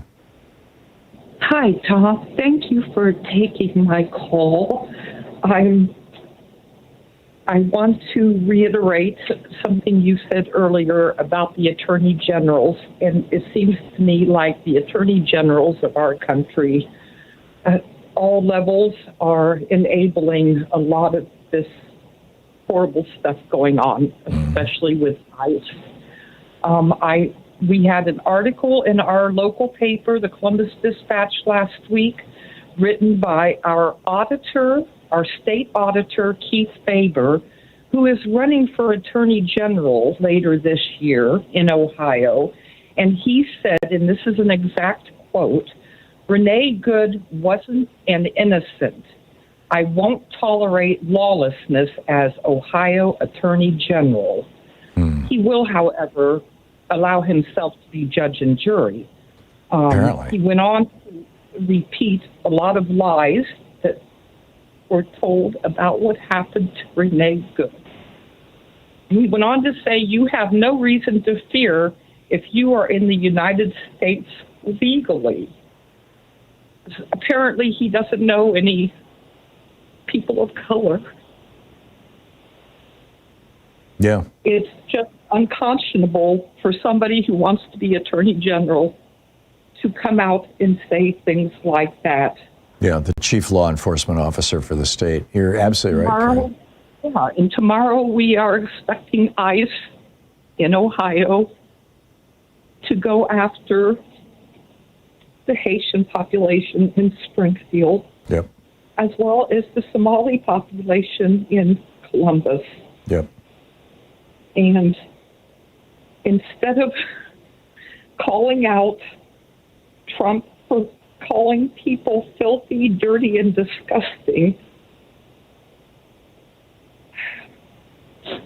he is determined that Renee Good was not innocent and had no reason to fear. Yeah. I just think it's unbelievable. I want people of Ohio to know, and everybody, pay attention to what your attorney generals are doing. Mm-hmm. Yeah. Yeah. These go ahead. No, thank you for letting me put that out there. I think it's a really important point, Karen, and the attorneys general across the United States, the Republican Attorneys General Association, RAGA, is one of the big funders of right-wing propaganda and right-wing campaign, programs, particularly during elections. They have been behind a lot of this. Let's find the vote, the illegal voting and all this kind of BS.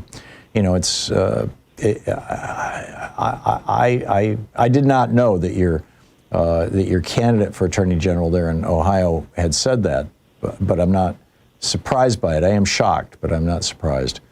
And right. It's sad that this is what the GOP has come to. I mean, the GOP used to be the party of Abraham Lincoln, the party of Teddy Roosevelt, the party of Dwight Eisenhower, who in many regards was a decent man. I realize, racial politics that day being what they were and all that, but this is now the party of George Wallace. This is now the party of segregation now, segregation forever. Karen, thank you for the call. Thank you so much. Your passion comes right through. So much. We appreciate it. Thank you. 21 minutes past the hour.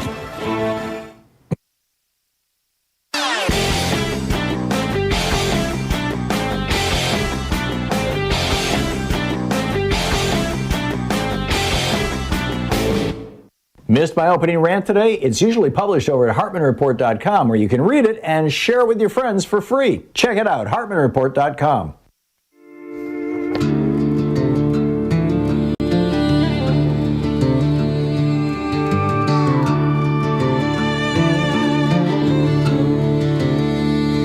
There's a storm rolling in from the heart of the land, where the oath we swore is slipping through our hands.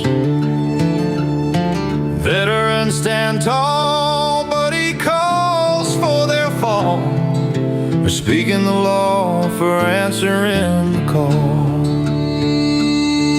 You're threatening to hang members of Congress. Isn't impeachable what is? How far do we go before we say no more of this? If a leader turns his fury on the people who defend us, tell me, what kind of country are we? And what becomes of justice? 22 minutes past the hour. Welcome back. So this is wild. Benjamin Netanyahu, who used to sleep in the guest room at Jared Kushner's house decades ago, longtime friendship, relationship with Jared Kushner's father, who went to prison for being a grifter, for fraud.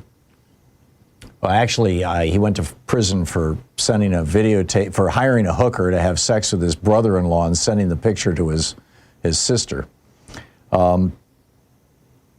If I'm remembering the relationships right.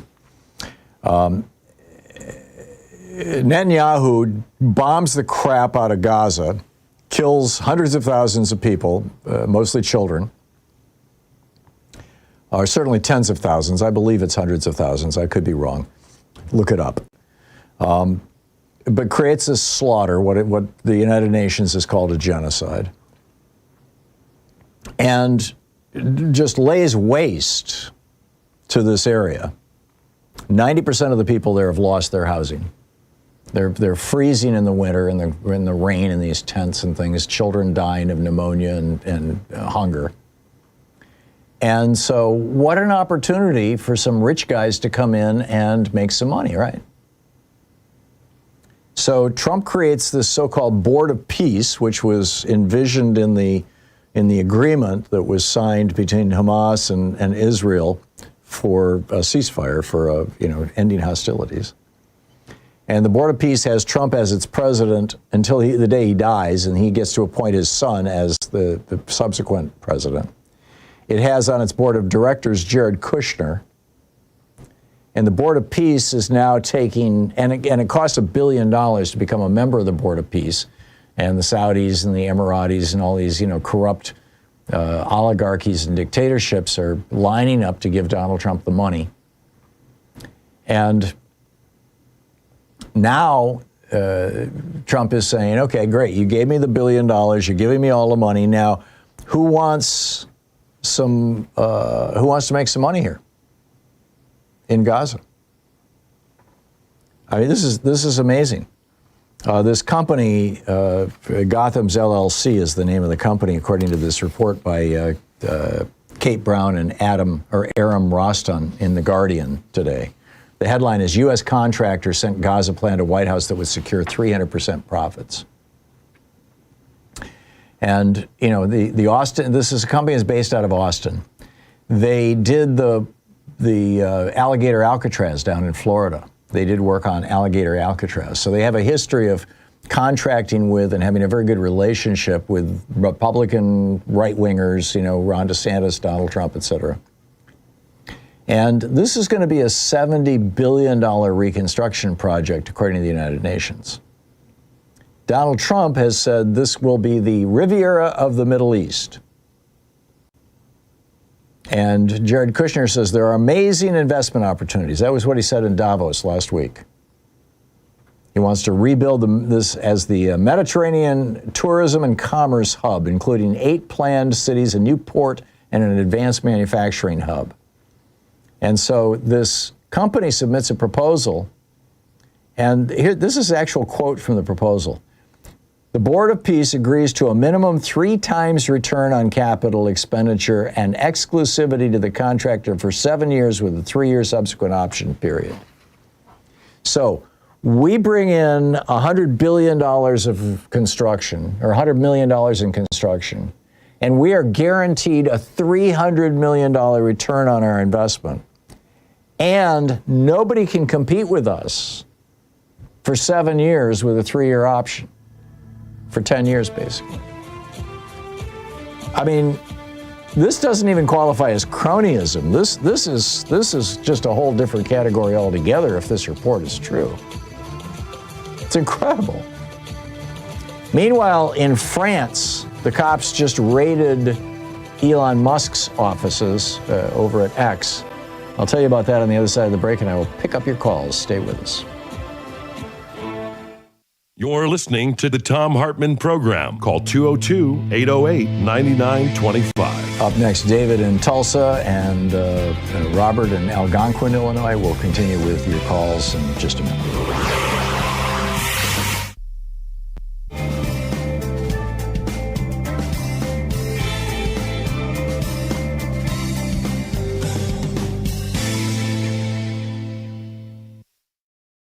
The Thom Hartmann Book Club today. Our book is by Frantz Fanon, and it's The Wretched of the Earth. This is from the chapter on national culture on page 145. It sort of reads like Thomas Paine, actually. Each generation must discover its mission, fulfill it, or betray it in relative opacity. In the underdeveloped countries, preceding generations have simultaneously resisted the insidious agenda of colonialism and paved the way for the emergence of the current struggles. Now that we are in the heat of combat, we must shed the habit of decrying the efforts of our forefathers or feigning incomprehension at their silence or passiveness. They fought as best they could with the weapons they possessed at the time, and if their struggle did not reverberate throughout the international arena, The reason should be attributed not so much to a lack of heroism, but to a fundamentally different international situation. More than one colonized subject had to say, "We've had enough." More than one tribe had to rebel. More than one peasant revolt had to be quelled. More than one demonstration had to be repressed for us to stand firm, certain of our victory. For those of us who are determined to break the back of colonialism, our historic mission is to authorize every revolt, every desperate act, and every attack aborted or drowned in blood. In this chapter, we'll analyze the fundamental issue of the legitimate claim to a nation. The political party that mobilizes the people, however, is little concerned with this issue of legitimacy. Political parties are concerned solely with daily reality, and it is in the name of this reality, in the name of this immediacy which influences the present and future of men and women, that they make their call to action. The political party may very well speak of the nation in emotional terms, but it is primarily interested in getting the people who are listening to understand that they must join in the struggle if they quite simply want to exist.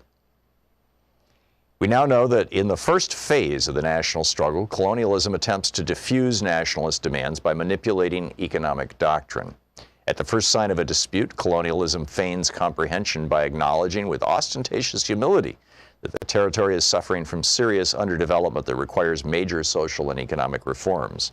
And it is true that certain spectacular measures, such as the opening of work sites for the unemployed here and there, delay the formation of a national consciousness by a few years. But sooner or later, colonialism realizes it is incapable of achieving a program of socioeconomic reforms that would satisfy the aspirations of the colonized masses. Even when it comes to filling their bellies, colonialism proves to be inherently powerless. The colonial state very quickly discovers that any attempt to disarm the national parties at a purely economic level would be tantamount to practicing in the colonies what it did not want to do in its own territory. And it is no coincidence that today the doctrine of Cartierism is on the rise just about everywhere. Cartier's bitter disillusionment with France's stubborn determination to retain ties with people it will have to feed, whereas so many French citizens are in dire straits, reflects colonialism's inability to transform itself into a nonpartisan aid program.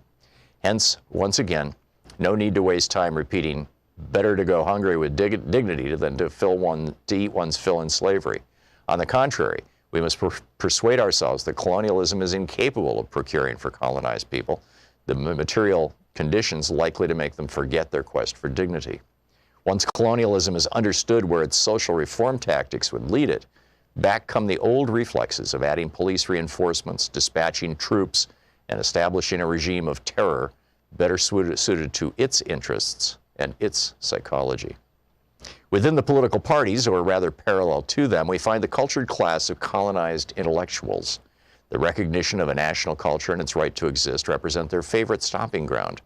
Whereas the politicians integrate their action in the present, the intellectuals place themselves in the context of history.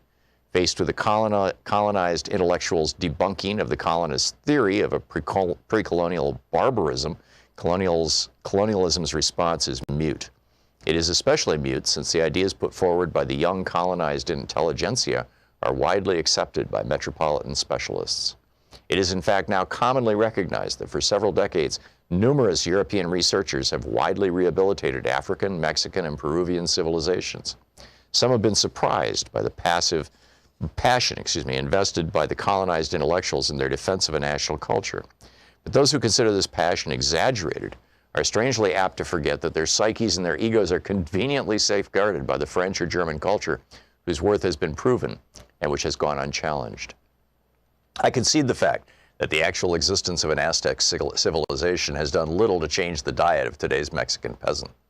I concede that whatever proof there is of the once mighty Songhai civilization does not change the fact that the Songhais today are undernourished, illiterate, abandoned to the skies and water, with a blank mind and glazed eyes.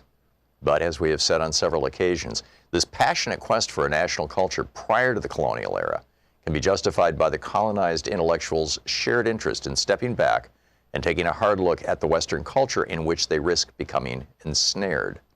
Fully aware that they're in the process of losing themselves and consequently of being lost to their people, these men work away with raging heart and furious mind to renew contact with their people's oldest inner essence, the furthest removed from colonial times. Let us delve deeper Perhaps this passion and this rage are nurtured, or at least guided, by the secret hope of discovering beyond the pleasant wretchedness, beyond the self-hatred, something that redeems us.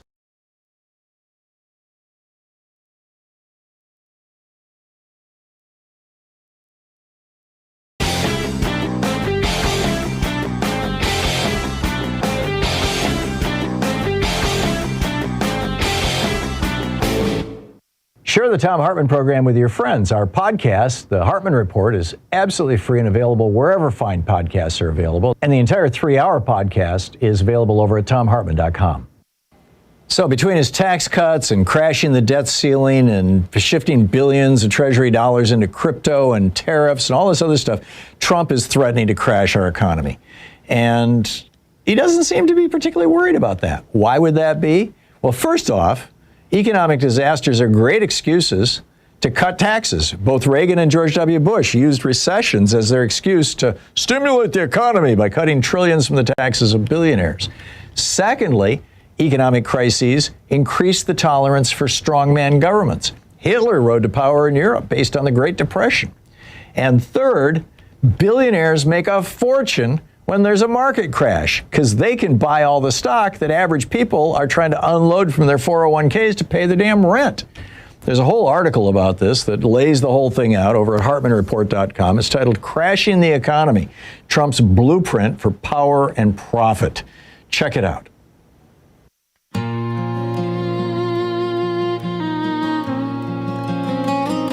They told us government's broken, said it's better if it dies, while they cash in on the ashes, selling freedom wrapped in lies. They built a golden fortress with our wages and our time, and left the schools in ruins while the billionaires climb. It's the long con, been playing us for years, taking bread from our tables, then toasting with our tears. It's the long con, and the mask is wearing thin. They don't care if the house is burning, long as they cash it in. 36 minutes past the hour. Welcome back. Yeah, it is a long con. I mean, it goes back to Reagan. Arguably, it goes back before that. David in Tulsa, Oklahoma. Hey, David, what's on your mind today? Hey, Tom. A quick one here first. Anita Roderick says, if you think you're too small to make a difference, you haven't been in bed with a mosquito. And I say buzz, buzz, buzz, buzz. I've heard that before. That's brilliant. Okay, now, we go back. So, you remember rainbow vacuum cleaners. And back in the early 70s, I was trying to find myself, and so I tried my hand at selling rainbow vacuum cleaners. And this is where I was first exposed to this idea of the salesman's mentality, that you have to believe in the product. And it doesn't matter if the product is doo-doo. You have to make the customer believe that it is gold, because your job is to make the sale, not to judge the product. And it seems like this has permeated our entire society at every point. You have to sell yourself, even if you're not what you're proposing you are. Yeah. You buy things, what's the saying? You buy something and you run it to the ground, or a car, and you run it to the ground, you put a coat of paint on it and sell it to the next sucker. And that's kind of what we've been doing to our society. We put a coat of paint on, let some next sucker come in. Yeah. It's just, Well, there is something about American culture. I mean, I certainly heard a lot about this when I lived in Germany back in the 80s. The Germans we lived in a small town. I mean, it was in the middle of nowhere, up in the Frankenwald.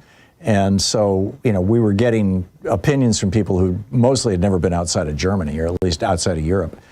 And, they view American culture as just absolutely shallow and largely driven by money. It's a remarkable difference in culture and I assume that that's what you're talking about. I mean, I spent years in the advertising industry. Louise and I started and ran 2 different ad agencies and sold them both off. Our attitude was always good advertising is good communication. And if you've got a good product, you just want to figure out the best way to communicate that to people. But I'm well aware of the fact that, the industry that I, kind of grew up in does a whole lot of scamming too. And is kind of intrinsic to American culture. I mean, David Ogilvy and those guys back in the day just kind of created the modern advertising machine. Oh yeah, well, I mean, it was Sigmund Freud's brother or cousin that came in and brought in the whole idea of psychology and using psychology in advertising. Yeah, I think it was his nephew. But, he did it for Woodrow Wilson to sell World War I. Mm-hmm. Yep. The thing, a sucker's born every minute. Never give a sucker an even break. Yeah. It's kind of the philosophy of the GOP now. Here we are, but I think back to the Ruthless People. There was this thing where one of the protagonists he was a stereo salesman, and he had this couple came in. They were new married. She was pregnant, and he was trying to sell, and his manager was like, "Yeah, push this thing. Yeah, this big gigantic stereo, easy payments, monthly payments, and if you die, you can be buried in the speakers." But then he looks at his pregnant wife and goes, "But here's a little reasonable stereo. It's actually a good buy and everything." But he directed the good product. But we've lost this sense because I was born in the 50s, and we've gone from this thing of the product was the customer was king, and the product, the whole idea of the marketplace would be the market choice, but the market choice got sold out. It was like when I did a little brief stint at Ozzie Gedney, and they got bought by Emerson, their competitor, and they made an explosion-proof box.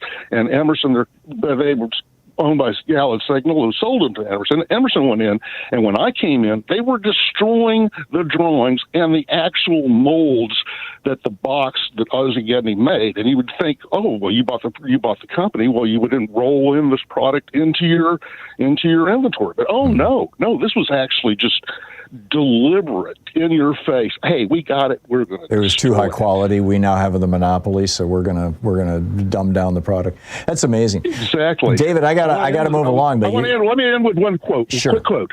Okay, this is Roosevelt. To announce that there must be no criticism of the president or that we are to stand by the president, right or wrong, is not only unpatriotic and servile, but it is morally treasonable to the American public. Yeah, and that was Teddy Roosevelt. That was the Republican Roosevelt. Right. You're absolutely right, That's David. right. Excellent quote. One of my favorites. David, thank you. Well said. Robert in Algonquin, Illinois. Hey, Robert, what's on your mind today?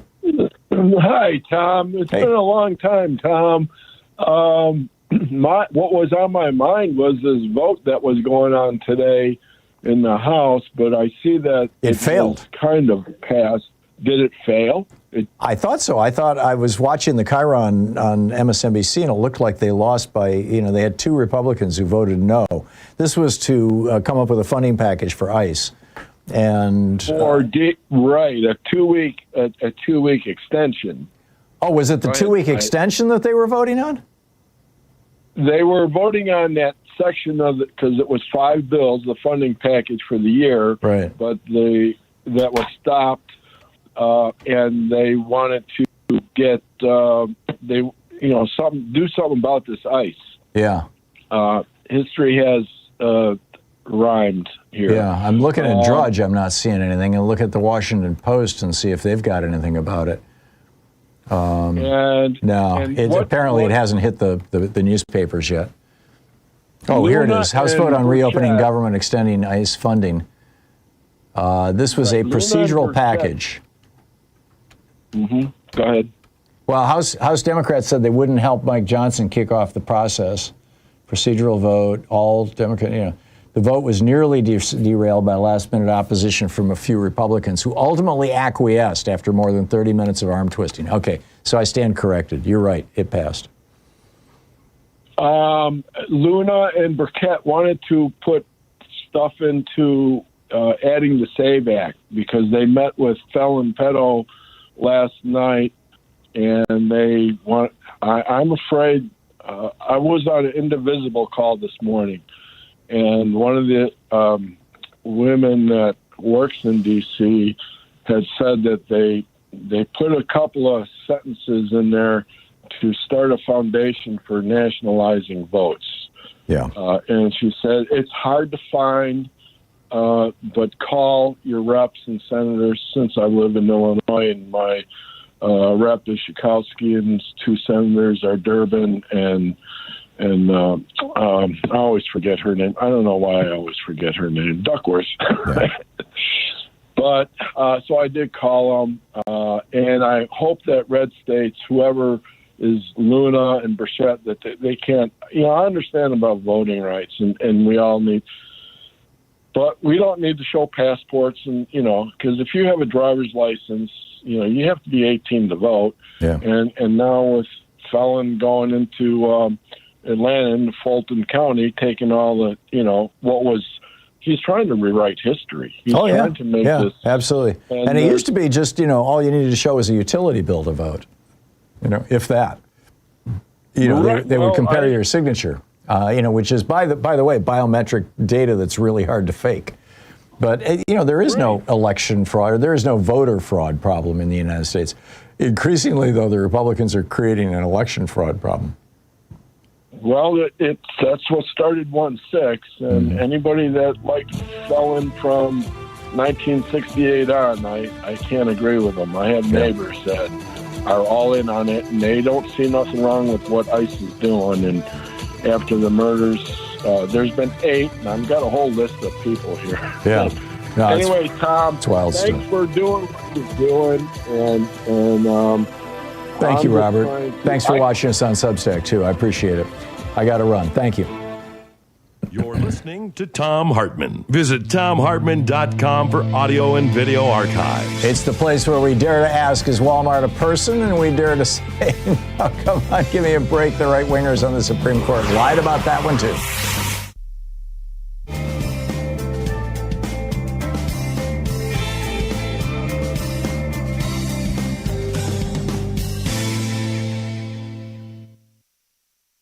Los Angeles. Hey, Rebecca, what's on your mind today? Nice to chat with you again. I do want to give a quick shout out to Karen from Ohio calling in to comment. I thought that was really valuable and, right on time with her heartfelt comment. I wanted to go back to add on to a conversation you had earlier about people calling in feeling it's a bit ironic that ICE agents are Hispanic, and it's not just kind of a racist thing that's going on in the country. It's more to that. And the first thing I thought about was the fact that when you see people in those positions, it's not that they're simply a traitor or betraying their race or feeling insecure about their race or just wanting to be closer to whiteness. It's about safety. The reason people want to be closer to whiteness more often than not is not out of self-hate. It's because whiteness is safety. You're right. So it's not just like a character flaw, They often do it because they're desperate. Yeah. But why are they desperate? It's, we're trapped in a system. So we need to, don't hate the player, hate the game.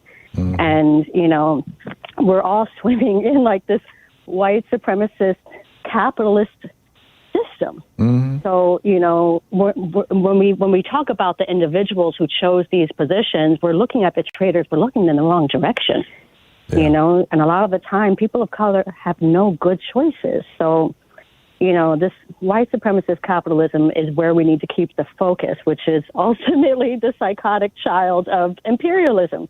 Yeah. So I just ask when callers come in and make this comment, let's just remind them about that, where we need to be looking. Excellent point. Excellent point, because I was focusing entirely on the individuals. So you would argue that Clarence Thomas and Kash Patel are really deep down inside what they're saying to everybody is, please don't look at the color of my skin, look at the people I hang out with, look at the power position I play in this white world. I think a nuance that needs to be pointed out there is that when you're dealing with people who already come up in wealth, like a Kash Patel or a Clarence Thomas, they know enough to know that they don't want to lose the safety that they have, but there are some other things going on there. And that's when you can kind of get into this satellite conversation of like colorism and self-hate and, things like that. But the majority of the time, we're not talking about black and brown people who come up with money and wealth. We're talking about the 98% of folks that are going to be working in 7-Eleven and overnight shifts in Amazon, warehouses. And somebody says, hey, you want to make $150,000 a year with a $50,000 signing bonus? That's life-changing money for so many of us. So I feel like we need to stay focused on the bigger picture, because the bigger picture is where we all are. But does that drive somebody to put 10 bullets in the lifeless body of a guy who was not even resisting? You got untrained people out here, Tom. They don't know what the hell they're doing. I think they do. They're felons. They're convicts. They're also pedophiles. There's no doubt in my mind about that. There's a lot of rage in these people. Yeah, we're talking about people who are really conflicted and enraged and just out there. But let's not forget that the leader of the Proud Boys, Enrique Tarrio, is not a white guy. Pardon my interrupting, but I saw the break coming here. This is not a unique situation. But excellent point, Rebecca, and thank you for the reminder that the system itself is the kind of giant umbrella over this whole. Brilliant analysis, Rebecca. Thank you so much. 49 minutes past the hour. We'll be right back.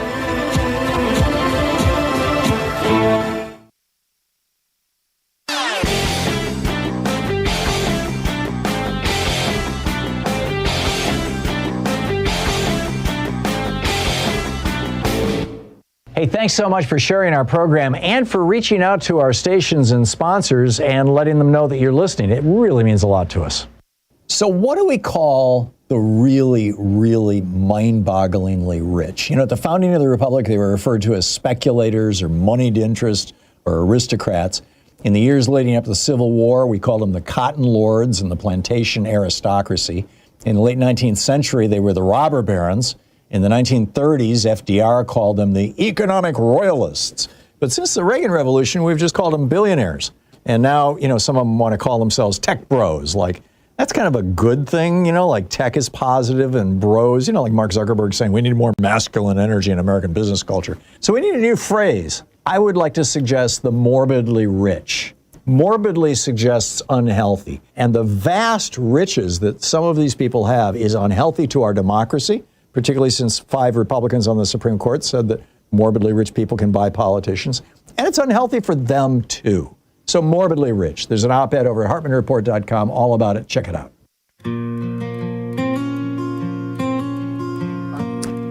9 minutes before the hour. Welcome back. And John Parker is on the line with us from Minneapolis. He's a host of The Gailey Show on KTNF and reporting for us on what's going on in that part of the world. How's everything in Minneapolis today, John? Another day without a murder, so that's how we're still continuing to define things, if that's good or not here, Tom, but it's good to be back.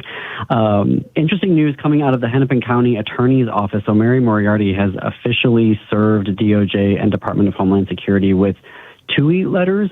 I did not know what a TUI letter is. Apparently, it is from a Supreme Court ruling in 1951 that an attorney can file with a federal agency demanding evidence or information from the federal government, including records and witness testimony. So this is specific to Renee Nicole Good's murder on January 7th. So they are looking for as much evidence as they can get, potential evidence, and there is a deadline attached to this, which is February 17th. That DOJ and DHS has to respond. So we will we'll see if they actually honor that deadline or not. As we saw with the Epstein files, they're not good at honoring deadlines. But you said Hennepin County DA. What is that county relative to Minneapolis and St. Paul? So it is the county that has all of Minneapolis in it. I see. Okay. St. Paul is covered in Ramsey County. Right. Okay. Thank you. Yeah, absolutely. And tonight in Minnesota, it's caucuses night. So there's a couple stories that we're following here. One is whether or not ICE will attempt to cause some problems at the DFL, that's our Democratic Party caucus sites. So state law requires that the party has to have in-person caucuses, so they couldn't move them to an online option. But to help mitigate the situation, they are putting almost the majority of them are on private property. not public property. The party announced that they have trained over 9,000 people to be legal observers and document any ICE activity at caucus sites throughout the state. They've got lawyers present at a number of sites that they have deemed will be more likely than not to have ICE agents out there. And then they've also given police departments all of the locations so they know where to respond if they are called upon. Why are you expecting ICE to show up at Democratic Party meetings? Is this like a dress rehearsal for this November's elections? Is that the deal? Don't know if it's going to go that far. If it's a preview of that, I mean, we can always that would be speculation on my part. But they have been known to intimidate locations. They are going up to legal observers. I have a story that we're working on for Thursday around Columbia Heights, where I just learned a few minutes ago from a state senator, Mary Kunesh, that they have been parking outside school board members' homes and to intimidate them. Mm-hmm. And when the school board member calls the police and asks them to leave, that car will leave, and then within an hour, another car with a different people will come and park outside a school board member's home. Wow, this is Nazi stuff, John.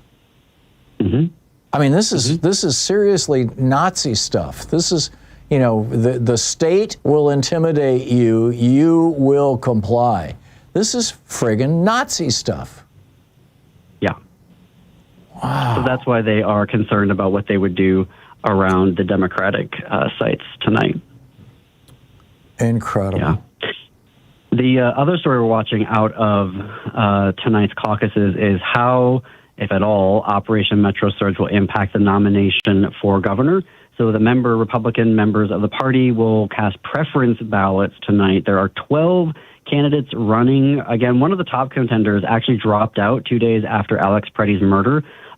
He said what happened was so egregious he won't even be a member of the party anymore. So Minnesota House Speaker Lisa DeMuth is considered the leading contender right now, but there's also MyPillow CEO Mike Lindell running, which also gives you a sense of why the Minnesota GOP hasn't won a statewide race here since 2006. But I'll be curious to see how people talk, because it's a caucus, so people talk before they cast the ballots of how Operation Metro Surge is impacting their preference. Right. Are the Minnesota House and Senate, your statewide House and Senate, are they both in Democratic hands or Republican hands? What's the political equation there? So the DFL has a 1 vote advantage in the Senate, and the Minnesota House is currently tied. And who breaks that tie? Nobody? The Speaker. That is actually, I believe it, don't quote me on that. I believe it is the Speaker. That is some constitutional law that I should know. So presumably a tie means that something doesn't pass. Correct. Yeah, okay. Interesting.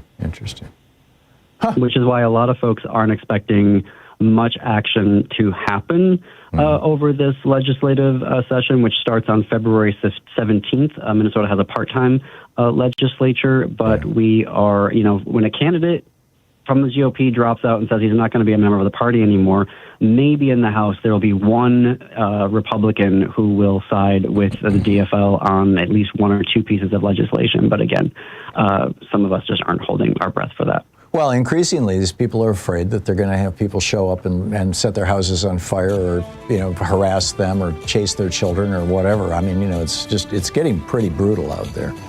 But that's amazing that ICE is parking cars outside school board members' homes in order to intimidate them. That is just straight up Nazi stuff. John Parker with KTNF. Thank you, John. Thank you, Tom. Good talking to you. We'll be back on the other side of the break.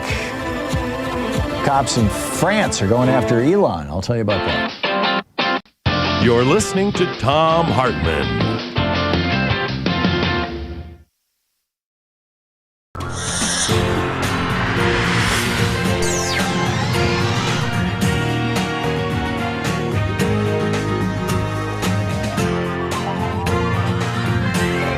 We say fight back!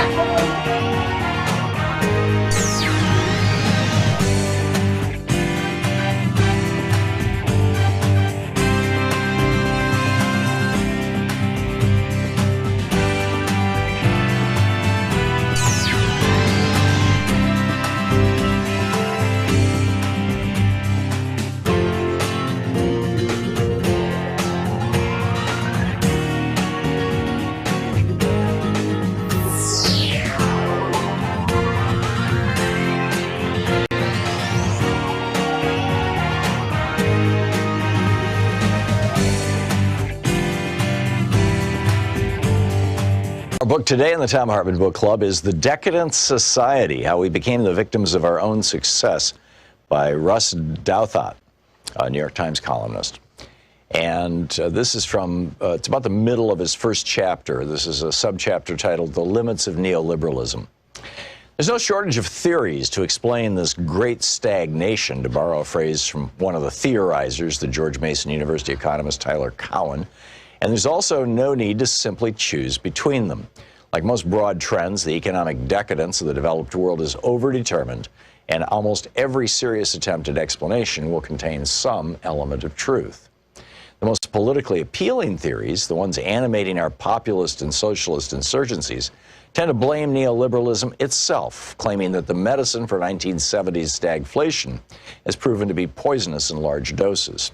The push for ever freer trade has hollowed out Western economies, the argument goes, offshoring productive industries and killing decent jobs, making financiers and knowledge workers rich while the middle class shrinks steadily.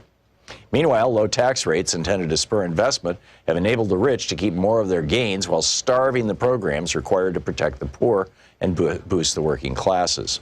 Antitrust policy has become so fixated on the so-called benefits of consolidation, lower prices for consumers, that it has ignored all the ways that market-dominant corporations can warp policies and strangle innovation.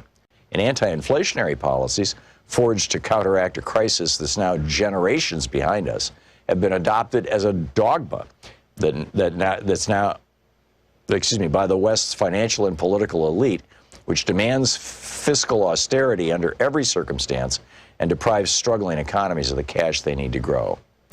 You don't have to accept every aspect of this argument, and indeed the populists of the left and right disagree about which aspects to stress, to see that it describes a real phenomenon, perhaps not the outright failure of neoliberalism, but diminishing returns from some of its preferred policies, and an overconfidence among the Western leadership class that solutions from the 1970s are permanently applicable. On trade, for instance, the general principle that open markets have more winners than losers led policymakers to assume that this would necessarily happen and to overestimate how quickly communities affected by outsourcing would recover and how swiftly other sectors of the economy could compensate. In particular, the Massachusetts Institute of Technology economist David Autor has argued persuasively that the China shock, the dramatic offshoring that followed Beijing's entrance into the World Trade Organization in 2001, inflicted more economic damage on working-class communities in the United States than many experts anticipated, without generating the compensating growth and job creation expected elsewhere. This is not a knockdown case against free trade, just a case against overconfidence in its incautious application. And the same argument applies to other features of the neoliberal program. It's quite possible that lower tax rates spur growth and innovation when tax rates are cut from 70% highs, but also that a program of permanent upper bracket tax cutting, as practiced by America's Republican Party, won't produce the hoped-for spillover effects among the bottom 95%. It's possible that the initial economic insight that some corporate consolidation could be good for consumers was useful for antitrust decision-making in the 1970s and 80s, but needs to be corrected as monopolies regather. It's possible that a program of deficit reduction and tight money that makes sense when inflation is galloping doesn't make sense when we're closer to deflation. The countries sometimes need a loose monetary policy to fight stagnation, and having a financial overclass too fixated on the perils of a for now imaginary inflation is a recipe for permanently lower growth. Then, alongside this brief against an overextended neoliberalism, there's a more subtle argument pushed by the more serious sort. I think I skipped a page here. Sort of liberalism that the neoliberal program hasn't so much pushed too far as pushed in the wrong direction. In this argument, we don't need less deregulation, but a different kind than we have, because incumbents and insiders in the West have captured the sprawling regulatory state and used it to freeze out potential competition.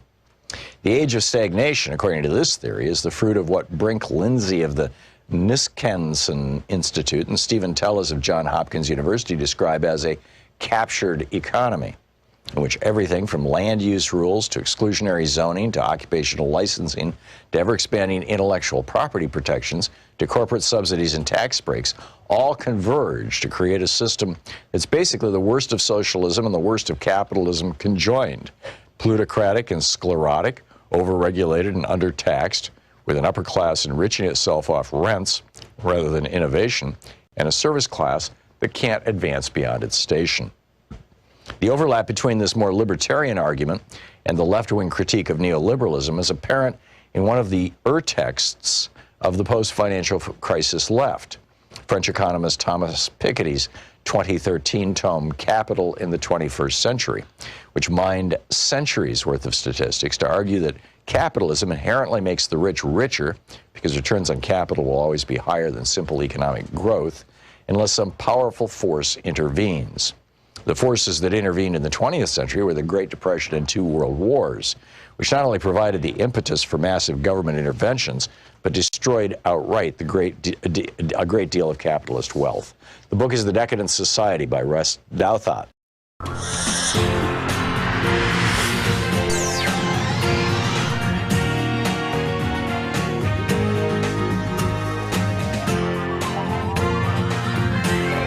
We say fight back!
This is the Thom Hartmann Program.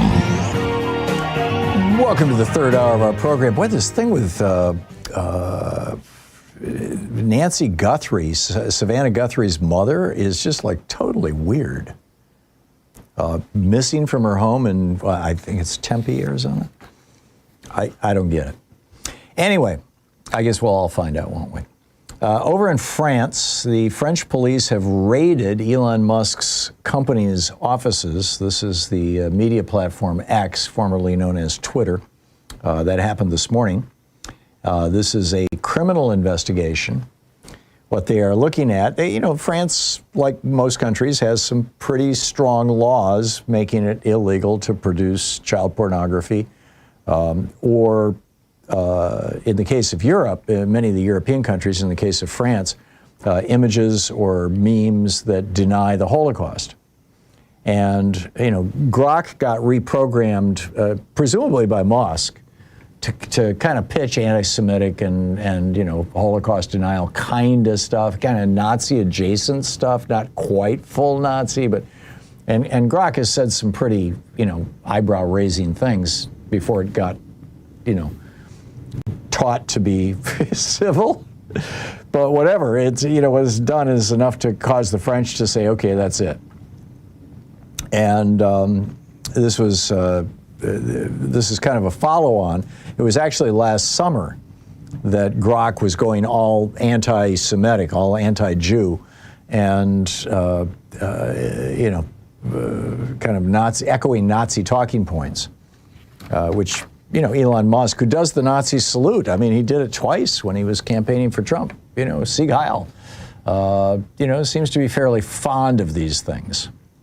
So Musk and his former chief executive, Linda Yaccarino, have now been invited by the French prosecutors for what they describe as voluntary interviews set for April 20th. So they have not yet responded. X has not responded. Neither Musk nor Yaccarino have responded as to whether they'll be there or what they're going to do or what they have to say about this or any of their thoughts on this, but wild stuff. All right, so what's on your mind today? Let's pick up some calls here. Jen in River Forest, Illinois. Hey, Jen, what's up? Hi. I just wanted to piggyback on what the first caller was talking about with Mayor Johnson. And I do have some good news.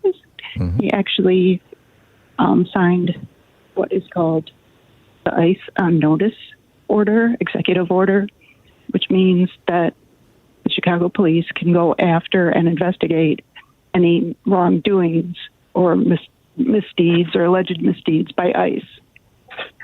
Why couldn't they before? Why did it take a special executive order or a piece of legislation or whatever this is? Because anything, in my opinion, anything associated with Trump has absolute power. And he's using this like as an excuse, almost as though he's got like wartime powers. Yeah. Like it's a state of emergency or something. And these guys really, are they held back by any kind of rules or any kind of regulations? It's like apparently not. Obey us or die. Yeah, they're claiming supremacy clause stuff. We're the feds. We can do whatever the hell we want. And I was just blown away when John Parker, the reporter for KTNF, our Minneapolis affiliate, just 15 minutes ago said that you've got school boards that are under, the schools are under assault by ICE. They're trying to grab people, moms and kids and whatnot. And the schools are starting to have security, and they're trying to prevent ICE and all this kind of stuff. And so you got some school board members who are outspoken in their opposition to ICE, and that ICE is now parking agents in their cars with masks on their faces outside these people's homes for hours at a time just to scare them, just to intimidate them. Right. This is Nazi stuff. It certainly is. Yeah, and I heard about this on Richard's show this morning, actually. So that's amazing. Just wanted to let you know. Amazing. But it's total. It's like you've been talking about for months and months now about the brown shirts and Trump's private police squad and everything else. It just, people are expressing surprise and disgust by this stuff, and it's like no surprise to us, the ones of us that listen to you, because it just all falls in line. Yeah. Well said. Jen, thank you. Thanks for the tip. Thanks for the information. Great to hear from you. Donna in Auburn, California. Hey, Donna, what's up? Well, thank you for taking my call. My pleasure. I have a question. I can't find the information for it. Apparently, January 29th of 2026, Congressman Chip Roy and Senator Mike Lee introduced an improved version of the SAVE Act. This adds voter ID requirement for voting in federal elections. In all states, yeah. And also, I read in that little act that this is for people that you have to do this when you register or when you update your voter information. Right. If that was to go through, wouldn't we all kind of have to go through and prove that we got our ID? Well, the kicker is the requirement in the SAVE Act that you present your birth certificate and that it have the same name as your driver's license or passport, which disqualifies 80% of America's married women. And of course, women are about 10% more likely, or I think it's 8% more likely to vote as Democrats than are men. So this is, obviously what the Republicans are up to. Thank you. You say that so much better than I do. Well, it's pretty shocking that the SAVE Act already passed the House, and John Thune has said he wants to bring it up for a vote in the Senate, but he's going to wait until a little closer to the election because it's going to create such a ruckus. But they want this to be the law this November so that they can prevent married women from voting. And I know. Yeah, there you go. Donna, thank you for the call. So, if I give you just a tiny bit of good news. Sure. we've been protesting Mr. Trump, all us old white ladies in my old white district, since 2017. And God for a break during Mr. Biden's administration. But, I mean, we were lucky to have 100 people at a protest. And let me tell you, things are changing. Our last protest was over 3,000 people. Wow. And there were young people and brown people, and I was kissing everybody. Yep. Well, another March 28th is what? Another roughly 7-8 weeks? There's going to be another one. Oh, we're getting ready. Yeah, there you go. Okay, Donna, thank you very much for the call. Nice to hear from you. Bernice, in Santa Fe, New Mexico. Hey, Bernice, what's up? Hi. I'd like to continue the conversation about the long con and how everything that Trump is doing is, first of all, a product of that Project 2025 and Republicans, but also they're all connected. And the two people, I guess, who called in concerning that a lot of these ICE people are brown men. I'm a Latina woman, and I'll tell you, this is called internalized oppression or horizontal hostility. And it's that, there is this self-hatred imbued, but it's because, as one woman said, it's kind of a self-preservation. Because if you're not one of them, then you must be one of us. And this goes back here in New Mexico to when we were trying to become a state, that we needed to cut ties with Mexico so we wouldn't be Mexicans. Right. And so it became okay to be Spanish. And so a lot of people here, especially in northern New Mexico, call ourselves Spanish instead of Latino or Hispanic. Oh, interesting. And it's a long history. And so it's part of the white oppression because we couldn't become a state until we had kind of separated and disavowed. Sure. Also, and I'm just kind of. Also, Spanish implies European, which implies white, whereas Hispanic or Mexican implies that you may have some, is it mestizo? Some native, some indigenous blood Indian in you. blood, yeah. Yeah, and be brown. Right. Oh, yeah. And, I've got, I'll say friends who are very dark complexioned and look very Native American, and they will call themselves Spanish.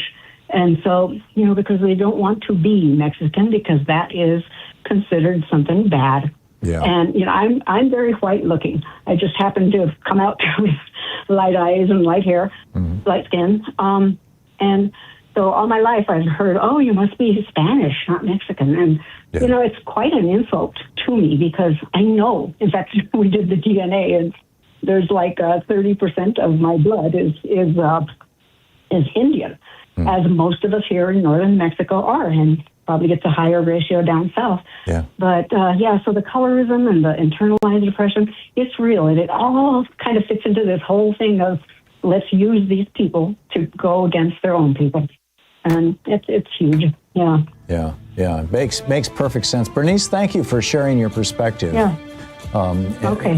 You're welcome. It's absolutely fascinating. I appreciate it. I'm telling you, we have the smartest listeners on earth and viewers and whatnot. Thank you so much. It's 17 minutes past the hour. And the most, high integrity, honest people who call into this program, even the conservatives who call in, well, most of them, some of them, are really thoughtful people. We'll be right back. This is the Thom Hartmann Program. 17 minutes past the hour. I'll be right back with more of your calls. Stay with us.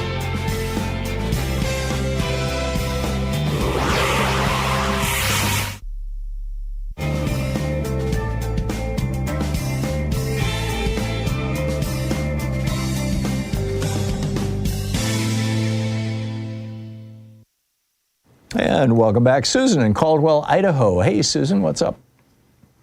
Well, I initially called to talk about your comments at the 11 o'clock hour about how this naming and shaming of the Epstein victims is not a mistake. And I just wanted to add, I listened to the Midas Touch, a YouTube channel that I'm sure your listeners are familiar with. Mm-hmm. There are a lot of lawyers who are the hosts, and they've done a lot. Some of them have worked on those large corporate cases with millions of documents or files, and they say there's no reason that these mistakes are happening, that they couldn't meet their deadline and all this, because there's software easily available that sorts through, millions of documents, looking for the duplicates, the redactions that might need to be made. And they all had to be digitized in order to be put on the web in the first place. So the first step was already done. Yeah. So there's that. And then this thing about where you mentioned Mr. Blanchett's comments that there are ongoing investigations that mean that we're, not even going to consider releasing certain segments. What statute of limitations exists now, except, as you alluded to, murder, that is still in effect? I mean, all these happenings are so long ago, everything is sunsetted legally except for murder. I just don't understand this. Well, as you say, it's difficult, it's deliberate. Yeah. And then the thing about the women, then back to your recent talk with John Parker from the radio station in Minneapolis. Google the Pioneer Press. There's an AP photographer who just saw an ICE take down a car that is now has been deemed legal. It's legal to trail an ICE vehicle in Minnesota, according to a ruling a couple of weeks ago. Here's an ICE officer pointing a handgun right into the head through the driver's side window of the first car before they start taking them out of the car. The driver has his hands over his ears, trying to show that he's hands up. It's a handgun. It's not a taser. It's not one of those pepper ball guns or anything. Pointed right at his head. It's the first on the front page of the St. Paul Pioneer Press right now. It just happened to have happened in front of the AP photographer. Right. And there's a whole series of photos on this. They are so disgusting. They're going to kill somebody else. In my state, Idaho, heavily agricultural. You know who works in agriculture, so it works, to feed all of us. 800% increase in ICE detentions or, immigration detentions in my state since Mr. Biden left. Let's put it that way. Last year, 800%. Granted, we came from a fairly small number, but 800% is a kind of breathtaking increase. And we just have to, with the brown shirts out there, they don't want to hear it. My husband monitors our right-wing talk shows here and reports back, and it just makes me sick to my stomach, the kind of feedback that you're getting. But I would like to say that there are a lot of more regular people showing up at our relatively small, because we're still a relatively small state, demonstrations. Lots of moms and kids, gotta say. It's good news. Good news. Susan, thank you. Thank you for the information and your opinions, which are always very thoughtful. I appreciate the call.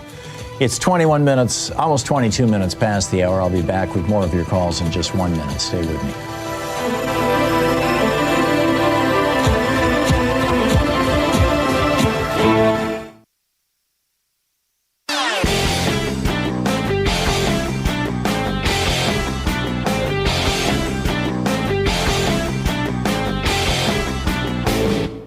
Change starts with you. You can be calling your Democratic or Republican representatives to let them know what you think by calling 202-224-3121. It's the Capitol switchboard. It'll get you right through to them. Did you know that the ancient Roman Republic, which for 480 years was actually a democratic republic before Julius Caesar kind of ended the democracy phase and replaced it with the autocracy phase, that they were brought down by a very small group of very rich people. The richest man in ancient Rome was Marcus Licinius Crassus. He was the richest guy, the billionaire of Rome. And he frankly hated the Roman free bread for all welfare system. It was being paid for with his tax dollars, after all. So him and Pompey the Great and a few other rich guys got together, and they basically crashed Rome. They turned it into an oligarchy and then into a tyranny. And The parallels to what Trump is doing right now are absolutely shocking. There's an article about it over at HartmannReport.com titled American Caesar, Trump's Path to Power Mirrors Rome's Darkest Days. Check it out.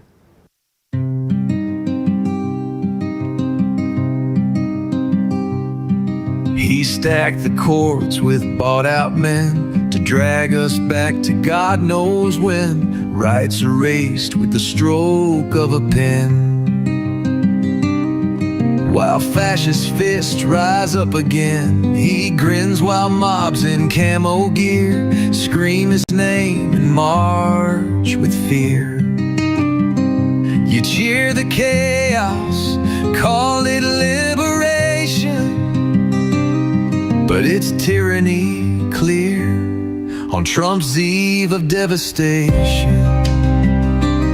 24 minutes past the hour. Welcome back. Picking up your calls here. Katana, am I saying that right, in Wilmington, North Carolina? Yes, you are.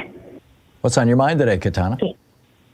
I am calling because I am a bit confused, and I am aphantasic, and for anyone who does not know what that means, it means I don't have a mind's eye. I can't see pictures in my head. I don't have dreams. Oh, you're part of that 4% of the population. That's pretty rare. Right. So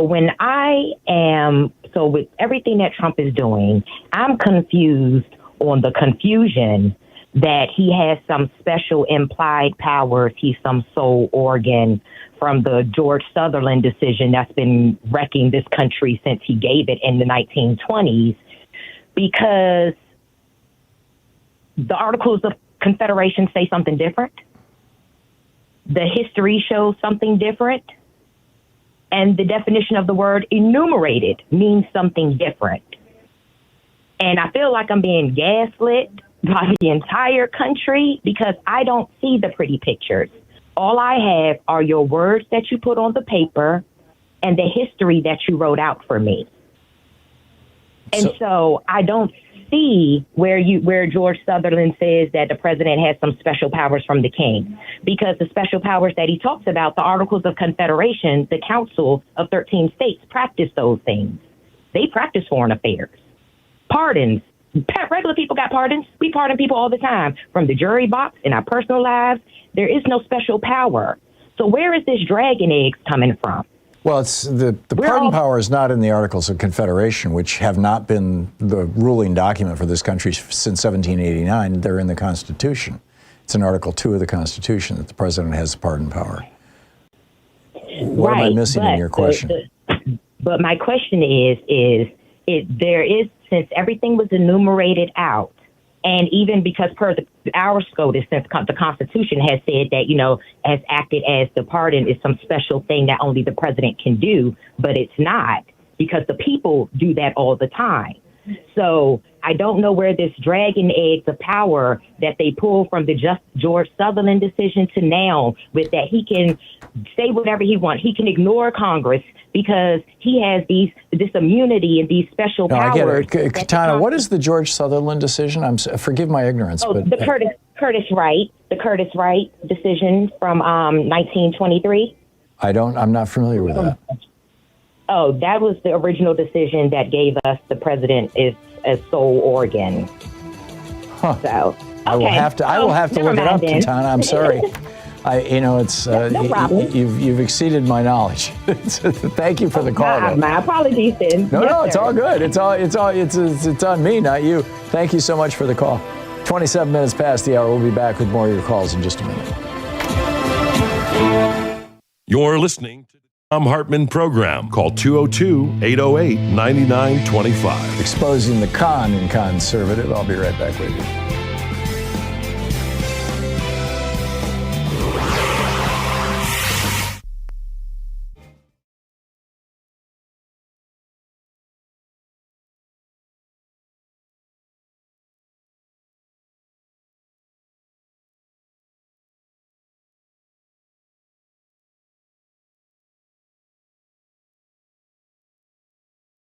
In the Thom Hartmann Book Club is Beyond the Valley by Ramesh Srinivasan.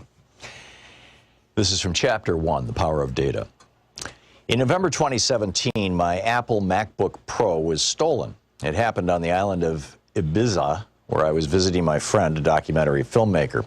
We were thinking of making a series of short films to illustrate innovative uses of new technology around the world.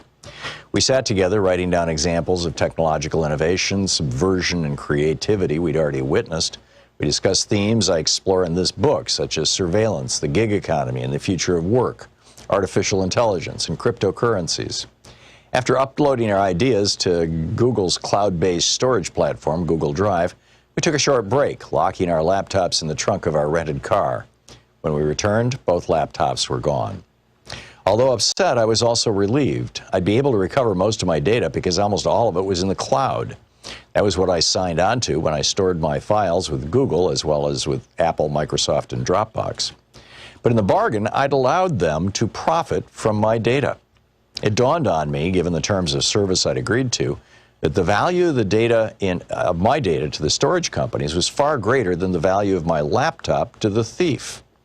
How many of us are fully aware that companies providing us with cloud storage have ways to monetize our data?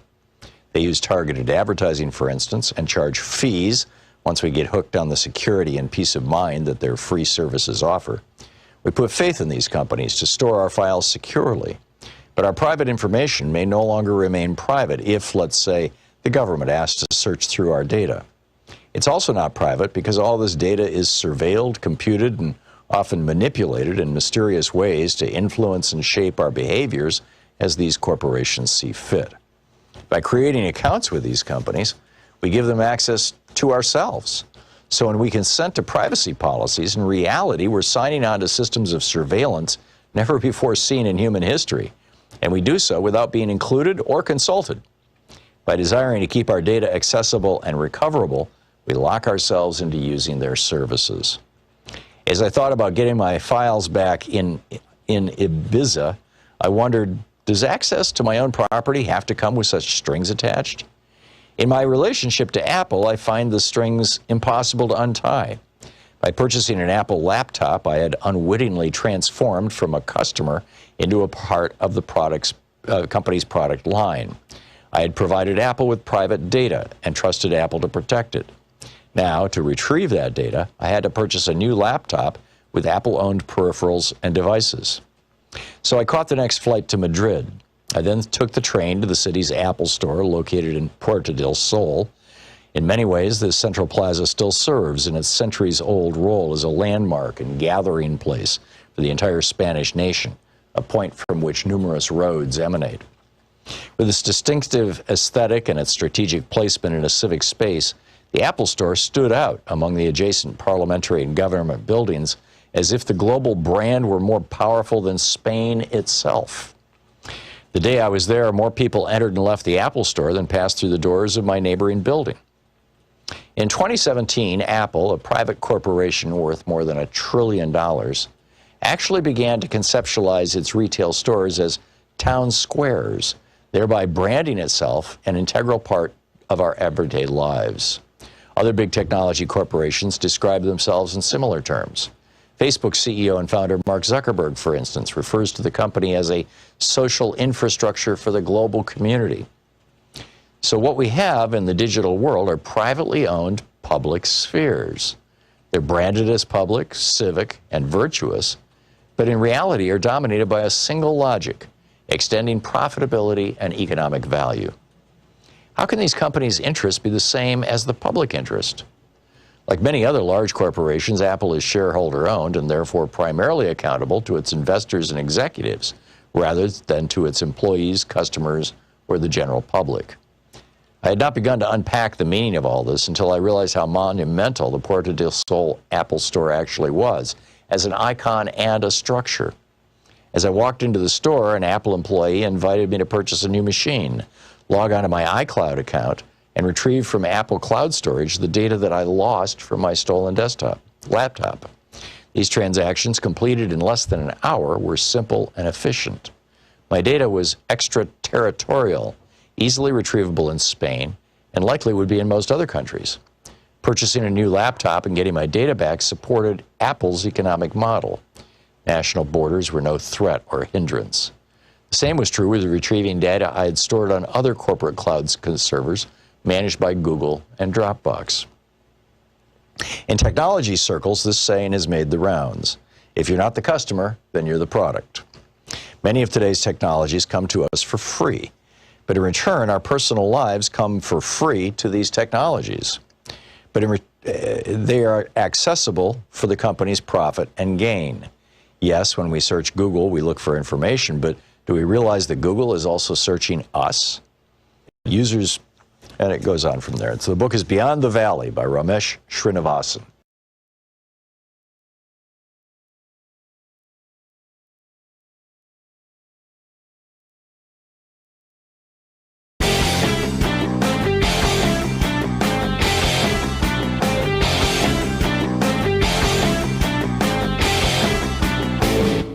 Help support progressive radio. If you're listening to us on a commercial station, call their advertisers and let them know you're listening. If you're listening to us on Pacifica, one of our many nonprofit stations, please support them when they do their fundraising drives. Thanks for supporting Progressive Talk Radio and tag you're it. Donald Trump lost, voter suppression won in 2024. That's the headline over at HartmannReport.com, and just a brilliant article written by Greg Palast exclusively for the Hartmann Report. He writes, Trump lost. That is, if all legal voters were allowed to vote, if all legal ballots were counted, Trump would have lost the states of Wisconsin, Michigan, Pennsylvania, and Georgia. Vice President Kamala Harris would have won the presidency with 286 electoral votes. And if not for the mass purge of voters of color, if not for the mass disqualification of provisional and mail-in ballots, if not for the new mass vigilante challenges in swing states, Harris would have gained at least another 3.5 million votes, topping Trump's popular vote tally by 1.2 million. Greg brings us the numbers. He lays it out. You can read it over at HartmannReport.com, absolutely free. It's titled Trump Lost, Vote Suppression Won at HartmannReport.com. Check it out.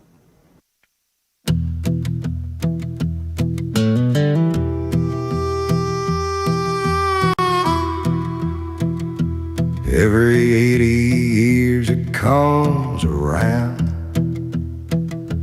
Heavy boots make a marching sound. They call it order, they call it law, but I've seen what that order costs. Kings and bosses, flags and fear. They say be quiet, don't stand here. But every lie they dress as truth gets torn apart by what we choose. This is the time of choosing now. Stand your ground or take the vow to bow your head and lose your name, or light the fire and face the flame. 36 minutes past the hour. Welcome back. Picking up your calls here. Mike in Seattle. Hey, Mike, what's up? I just wanted to support your telling everybody to get involved in the Democratic Party, because that's what we need to do right now. Yeah. And I worry about people, you know, I hear them complain and all that kind of stuff. But on the other side of it, if you want to do something and always kind of and on the right side, you should go to the Democratic Party and participate. I am a PCO, which stands for Precinct Committee Officer. Other states have different names for all that, but basically I have a group of people in my legislative district, and they call those different too, that I go visit and knock on their door and take them information about what has been decided by the district. So, and I also, you know, get to meet all the people that run for office, and I see them and speak to them and ask them questions and suggest different things, and I do the same thing. So all those things that people want to do to make it better, that's where you do it. Yeah, if you want to be the person that your elected representative, your member of the House of Representatives, one of your two senators, your state senator, your state House member, If you want to be the person, your governor, your attorney general, if you want to be the person that they first visit and talk to when they come into the district, become a precinct committee person or whatever it's called in your area. Join up. And in most places, these are volunteer positions. And in some cases, you have to be elected to it. In some cases, you get a paycheck. What's the situation there in Seattle, Mike? Well, we are sort of over the top in the positive side, which is we have somewhere in the neighborhood of 85% of the people in our legislative district vote. Mm-hmm. But we have less than 50% of the people that could be CPOs signed up. We have less than we have tons of people. I guarantee you, in every place that you live, they need people to actually help make the engine called the Democratic Party run. Right, exactly. So show up. This year of all years, most important. Yeah, I absolutely agree. It's like my old friend Joe Madison used to say, what are you going to do about it? Well, this is the easiest thing on earth. Just find out where your local Democratic Party is meeting. Typically, they meet every month. It depends on the size of the town and exactly where you are. And just show up and then say, how can I help out? How can I pitch in? Mike, thank you. That was our inspirational message for the day. I really appreciate it. Thank you. Tony in Baltimore. Hey, Tony, how's Maryland? It's going cold, frozen, and snowy. Oh, yeah, that's right. You guys are getting the bomb cyclone, aren't you? Yeah, we had it, and it's a real mess because unlike most storms, the temperature has stayed low, so the snow's not melting. Yeah, well, if it's any consolation, you get our weather about 4 days later, and it's supposed to get up to 60 here today, and the sun just came out, so I think you got some relief on your way. Yeah, maybe by next weekend. So what'd you call about? The irony of calling Elon Musk in for a sit-down hearing on April the 20th, which is Hitler's birthday. Oh, that's right, it is. It's Hitler's birthday. Well, Elon will just say, I'm sorry I can't come. I've got to go to a party, It might be that, or he might come in with a sense of resolve, because it is Hitler's birthday. That's true. So you don't know what kind of theatrics he might try to do. But I thought that was ironic. But I tell you one thing, one reason I like listening to you and your show is you guys touch upon some things other people don't touch upon and often I'm not thinking about. And I tell you, Elon is a really big part of this dysfunction in the Trump administration. Yeah.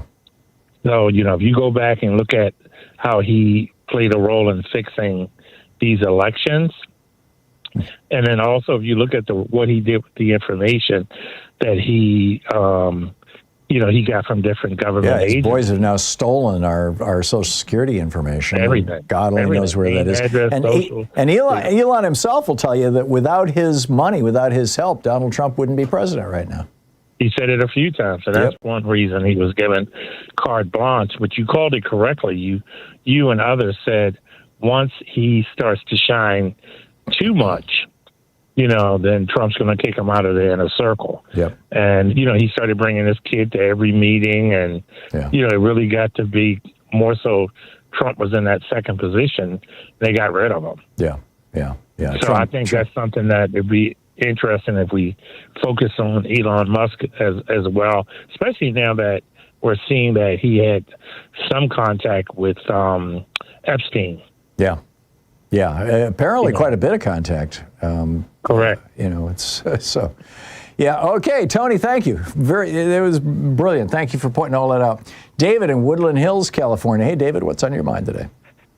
Well, I have something for you and then a question. Mm-hmm. They label us the radical left and the Democrat Party, and I say it's time we label them the rabid right and the Republigarchy Party, full of Republigarchs owned and operated by the oligarchs. So as in oligarchy. I was thinking that you were going for malarkey, but I get it. I get it. the Republican Party because they're owned and operated by the oligarchs. That's something that I think over time could take off. And I have a question for you as well. Sure, go for it. You said before that the wealthy love stock market crashes because they can buy all kinds of cheap stocks and get wealthier. Yep. What about the dollar decline? Do the wealthy like that? Or is this something that could help bring Trump down? Yeah. Pardon me, I'm sneezing. I think that the decline of the dollar has a whole bunch of weird consequences to it. Number one, it makes our exports cheaper, so it helps businesses that are in the export business. It makes imports more expensive, and so it hurts importing industries. Trump likes that. I think probably most Americans that want things manufactured in America like that. On the other hand, it makes foreign travel much more expensive. In terms of investment strategies, it's easy to get around. I mean, the dollar's down 9% since Donald Trump came into office right now. Eventually, that's going to show up as inflation. But I don't have any great insights. Something the wealthy want, though. Yeah, I don't have any great insights into what the wealthy want and don't want. I'm not one of them, and I don't follow. Right. I read The Economist and the Financial Times, so I sort of get that perspective. But I've not seen anything, explicitly freaking out about the drop in the value of the dollar. I wrote a piece about it last week or the week before last, you'll recall, and suggested that it could be a bad sign, but.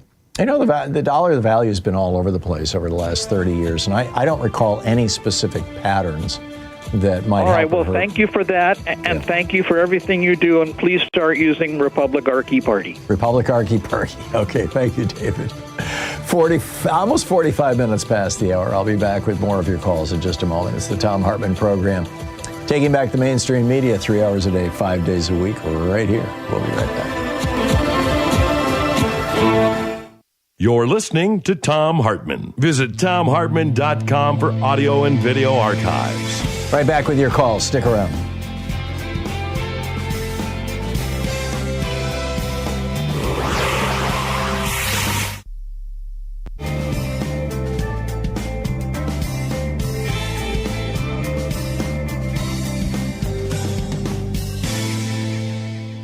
And welcome back. Lynn in Oakland, California. Hey, Lynn, what's on your mind today?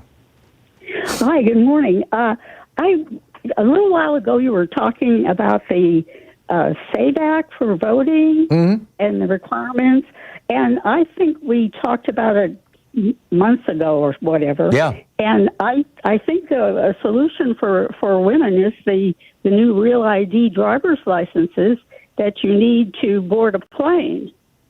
The problem is that the SAVE Act, we'll see how it ultimately ends up. But the version of the SAVE Act that was passed by the House of Representatives requires you to present your birth certificate, proof of where you were born, even if you have a passport, even if you have Real ID, a driver's license. And if the name on your birth certificate is not the same as the name on your driver's license, your Real ID driver's license, or your passport, then you can't vote. Well, that is different from what I had heard a while ago, that that people could use their passports and these new Real ID driver's licenses. Right. They establish your citizenship for other purposes too. No, I understand and I completely agree. But look it up. What you will find is that the SAVE Act requires a birth certificate, and if the birth certificate is different from the driver's license, there's been a lot of people who focus on women's issues. Jessica Valenti, for example, has written extensively about this. I've written 3 or 4 pieces on it. There's hot links in all of them that you can find at Hartmann Report. So I would suggest that you plug into a search engine, SAVE Act and birth certificate, and I think you'll see what I'm talking about. Lynn, thank you for the call. Great talking to you. Johan in Los Angeles. Hey, Johan, what's up? Is anybody from Democratic Party, Independent Party, or even like Wall Street people have planned to influence Trump's mind to make him chicken out, whatever he wants to do? That's the only thing that could change the mind, the stock market. I'm not sure that Trump responds to anything other than power. Trump, if he feels intimidated, will roll over. But it takes a lot to make. He chickened out on Greenland after, and then the stock price went up, and he was happy about it. Yeah, that's Greenland is a great example. Ultimately, the Europeans said to him, take one more step across this line, and we're going to punch you in the face. And Trump backed right down. He's backed down with regard to things regarding Russia, with regard to things regarding China. I mean, Trump is a classic bully. Bullies are weak people. That's why they're bullies. They're compensating for a deep-seated fear or a sense of inferiority. Most people wouldn't spend all that time and energy just trying to dominate other people. Most people wouldn't get any pleasure out of it. Bullies not only get pleasure out of it, but they get a feeling of safety out of it because there's a deep hole in them. And that's Donald Trump. So I think that in terms of the Democrats dealing with Trump, the only choice that they have is to deal with him from strength, to threaten him, basically. I don't see an alternative. Just make him chicken out somehow, some way. I think it's the only way to. Yeah, I think so. Against him. Yeah, Johan, thanks for the call. I really think that the Democrats need to, they need to put the fear of God in this guy. Anyhow, we'll be right back. It's 49 minutes past the hour. Stick around.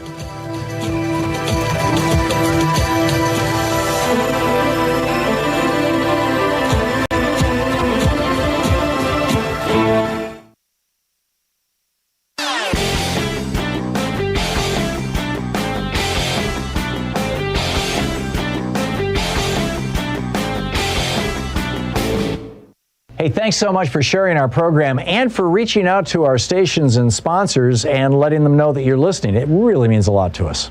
Human beings have a couple of unique characteristics. The first is that we can be very tender and loving and concerned and caring toward people we perceive as being our group, us. We can also be extraordinarily violent against people that we consider to be them, if we think of them or this other as a threat. Probably the classic example of this is Adolf Hitler convincing Germans that, Jews were a threat to them and good Germans going along with the Holocaust. Well, this othering is built into our DNA. This is, ancient stuff. And the Republican Party, since the time of Nixon, when he started, picking up the white racist vote after Democrats laid it down in the 60s, the Republicans have been using this to try to other minorities in America as a political strategy. And this is really deadly stuff. There's a whole op-ed about it over at HartmannReport.com. Is othering human nature's deadliest instinct? Check it out.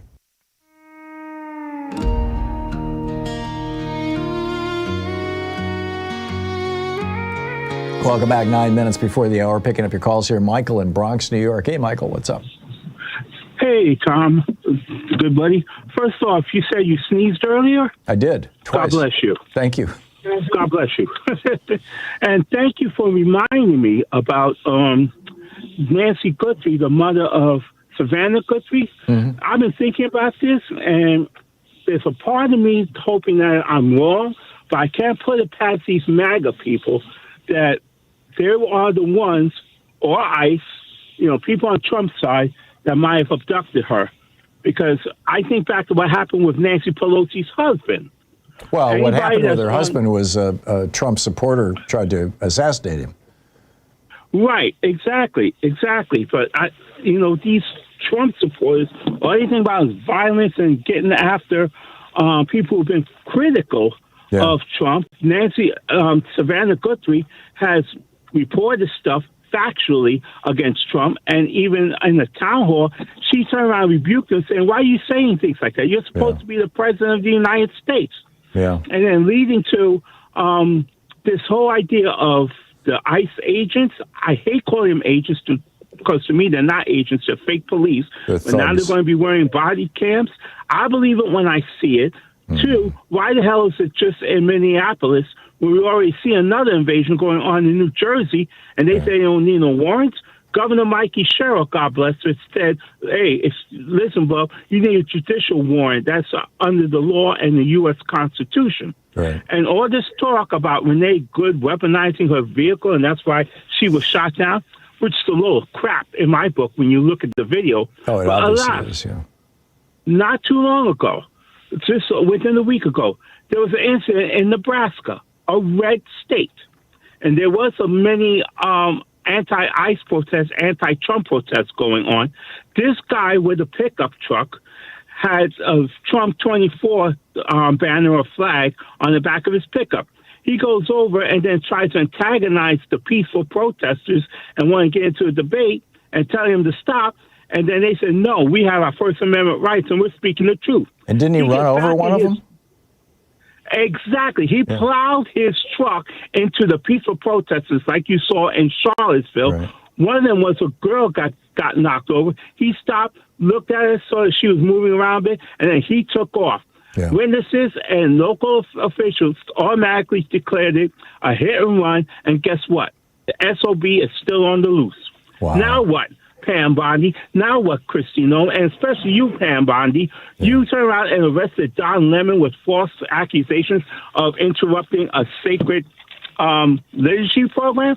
No, he was just there reporting the protests against ICE. Yeah. No, it's absolutely phony baloney. And that case of the guy, with the Trump flag, running into the protesters. That's another example of why it's so important when you're out there protesting that somebody always be filming, and do it when you're using your phone. Hold it horizontally, because when you shoot horizontally, you're doing it in the aspect ratio of television, and so if you hand that off to, it'll get much wider use, and it'll be much easier for the TV networks to use if you hold your camera sideways when you do it. But somebody should always be filming, because you never know when some crazy is going to come along. Yeah, but one more quick thing regarding the Lemon situation and Pam Bondi. Why don't you discuss, Pam Bondi, about the times when your guys interrupted church service because you wanted to get after, quote, illegal aliens? Yeah. Now what? Yeah, there you go. Okay, thank you, Michael. Well said. Joe in Chicago. Hey, Joe, what's on your mind today? Yes, good afternoon. I wanted to just elaborate on this horrible killing of Alex Petty, and that I think there is a good argument to be made that to infer that the ICE agents predetermined to shoot somebody when they found a gun on them being arrested. That as soon as they yelled gun, two of them just started shooting them. Right. Likewise, we can probably infer that they have a written okay to shoot people driving away from them, because they've done it many, many times when that goes against all law enforcement policy. And now Jeanine Pirro, is out here saying, you shouldn't bring guns to. I mean, so much for the Republicans supporting the Second Amendment right to carry, right? But I was just going to say, so if they had a policy saying not to shoot people in moving cars, like all police departments have, they wouldn't have shot at so many cars. Yeah. Also, they're breaking bones when they arrest people, which is probably intentional. Yeah, they broke Alex Petty's rib just a week before they killed him. There's several people that they're breaking their bones. They put restraints on as tight as they can. When policy is there needs to be a finger width of space between the restraint and the wrist. They're doing that to inflict pain and cause harm. They're pepper spraying people. Yeah, these guys are sadists. Under 3 feet of space. 3 feet is policy to prevent tissue damage. Yeah, these are sick sadists that the Trump administration is recruiting. About all these events, we need to get whistleblowers to say what these policies are. I'm with you, Joe. I'm with you. I got to run. Joe, thanks for the call. And thanks for being with us today. We'll be back tomorrow, same time, same place. In the meantime, don't forget, democracy is not a spectator sport. It requires all of us, and that includes you. So get out there, get active, tag, you're it. There are things you can do, ways you can contribute to this effort. And I suspect you know what they are. Have a great afternoon. Be good to yourself and the folks around you. Stay safe, and I'll catch up with you tomorrow.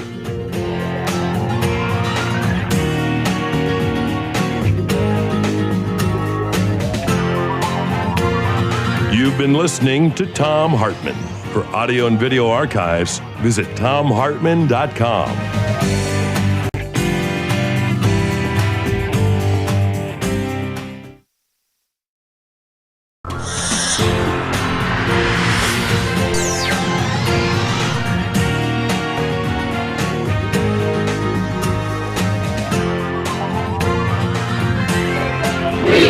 fight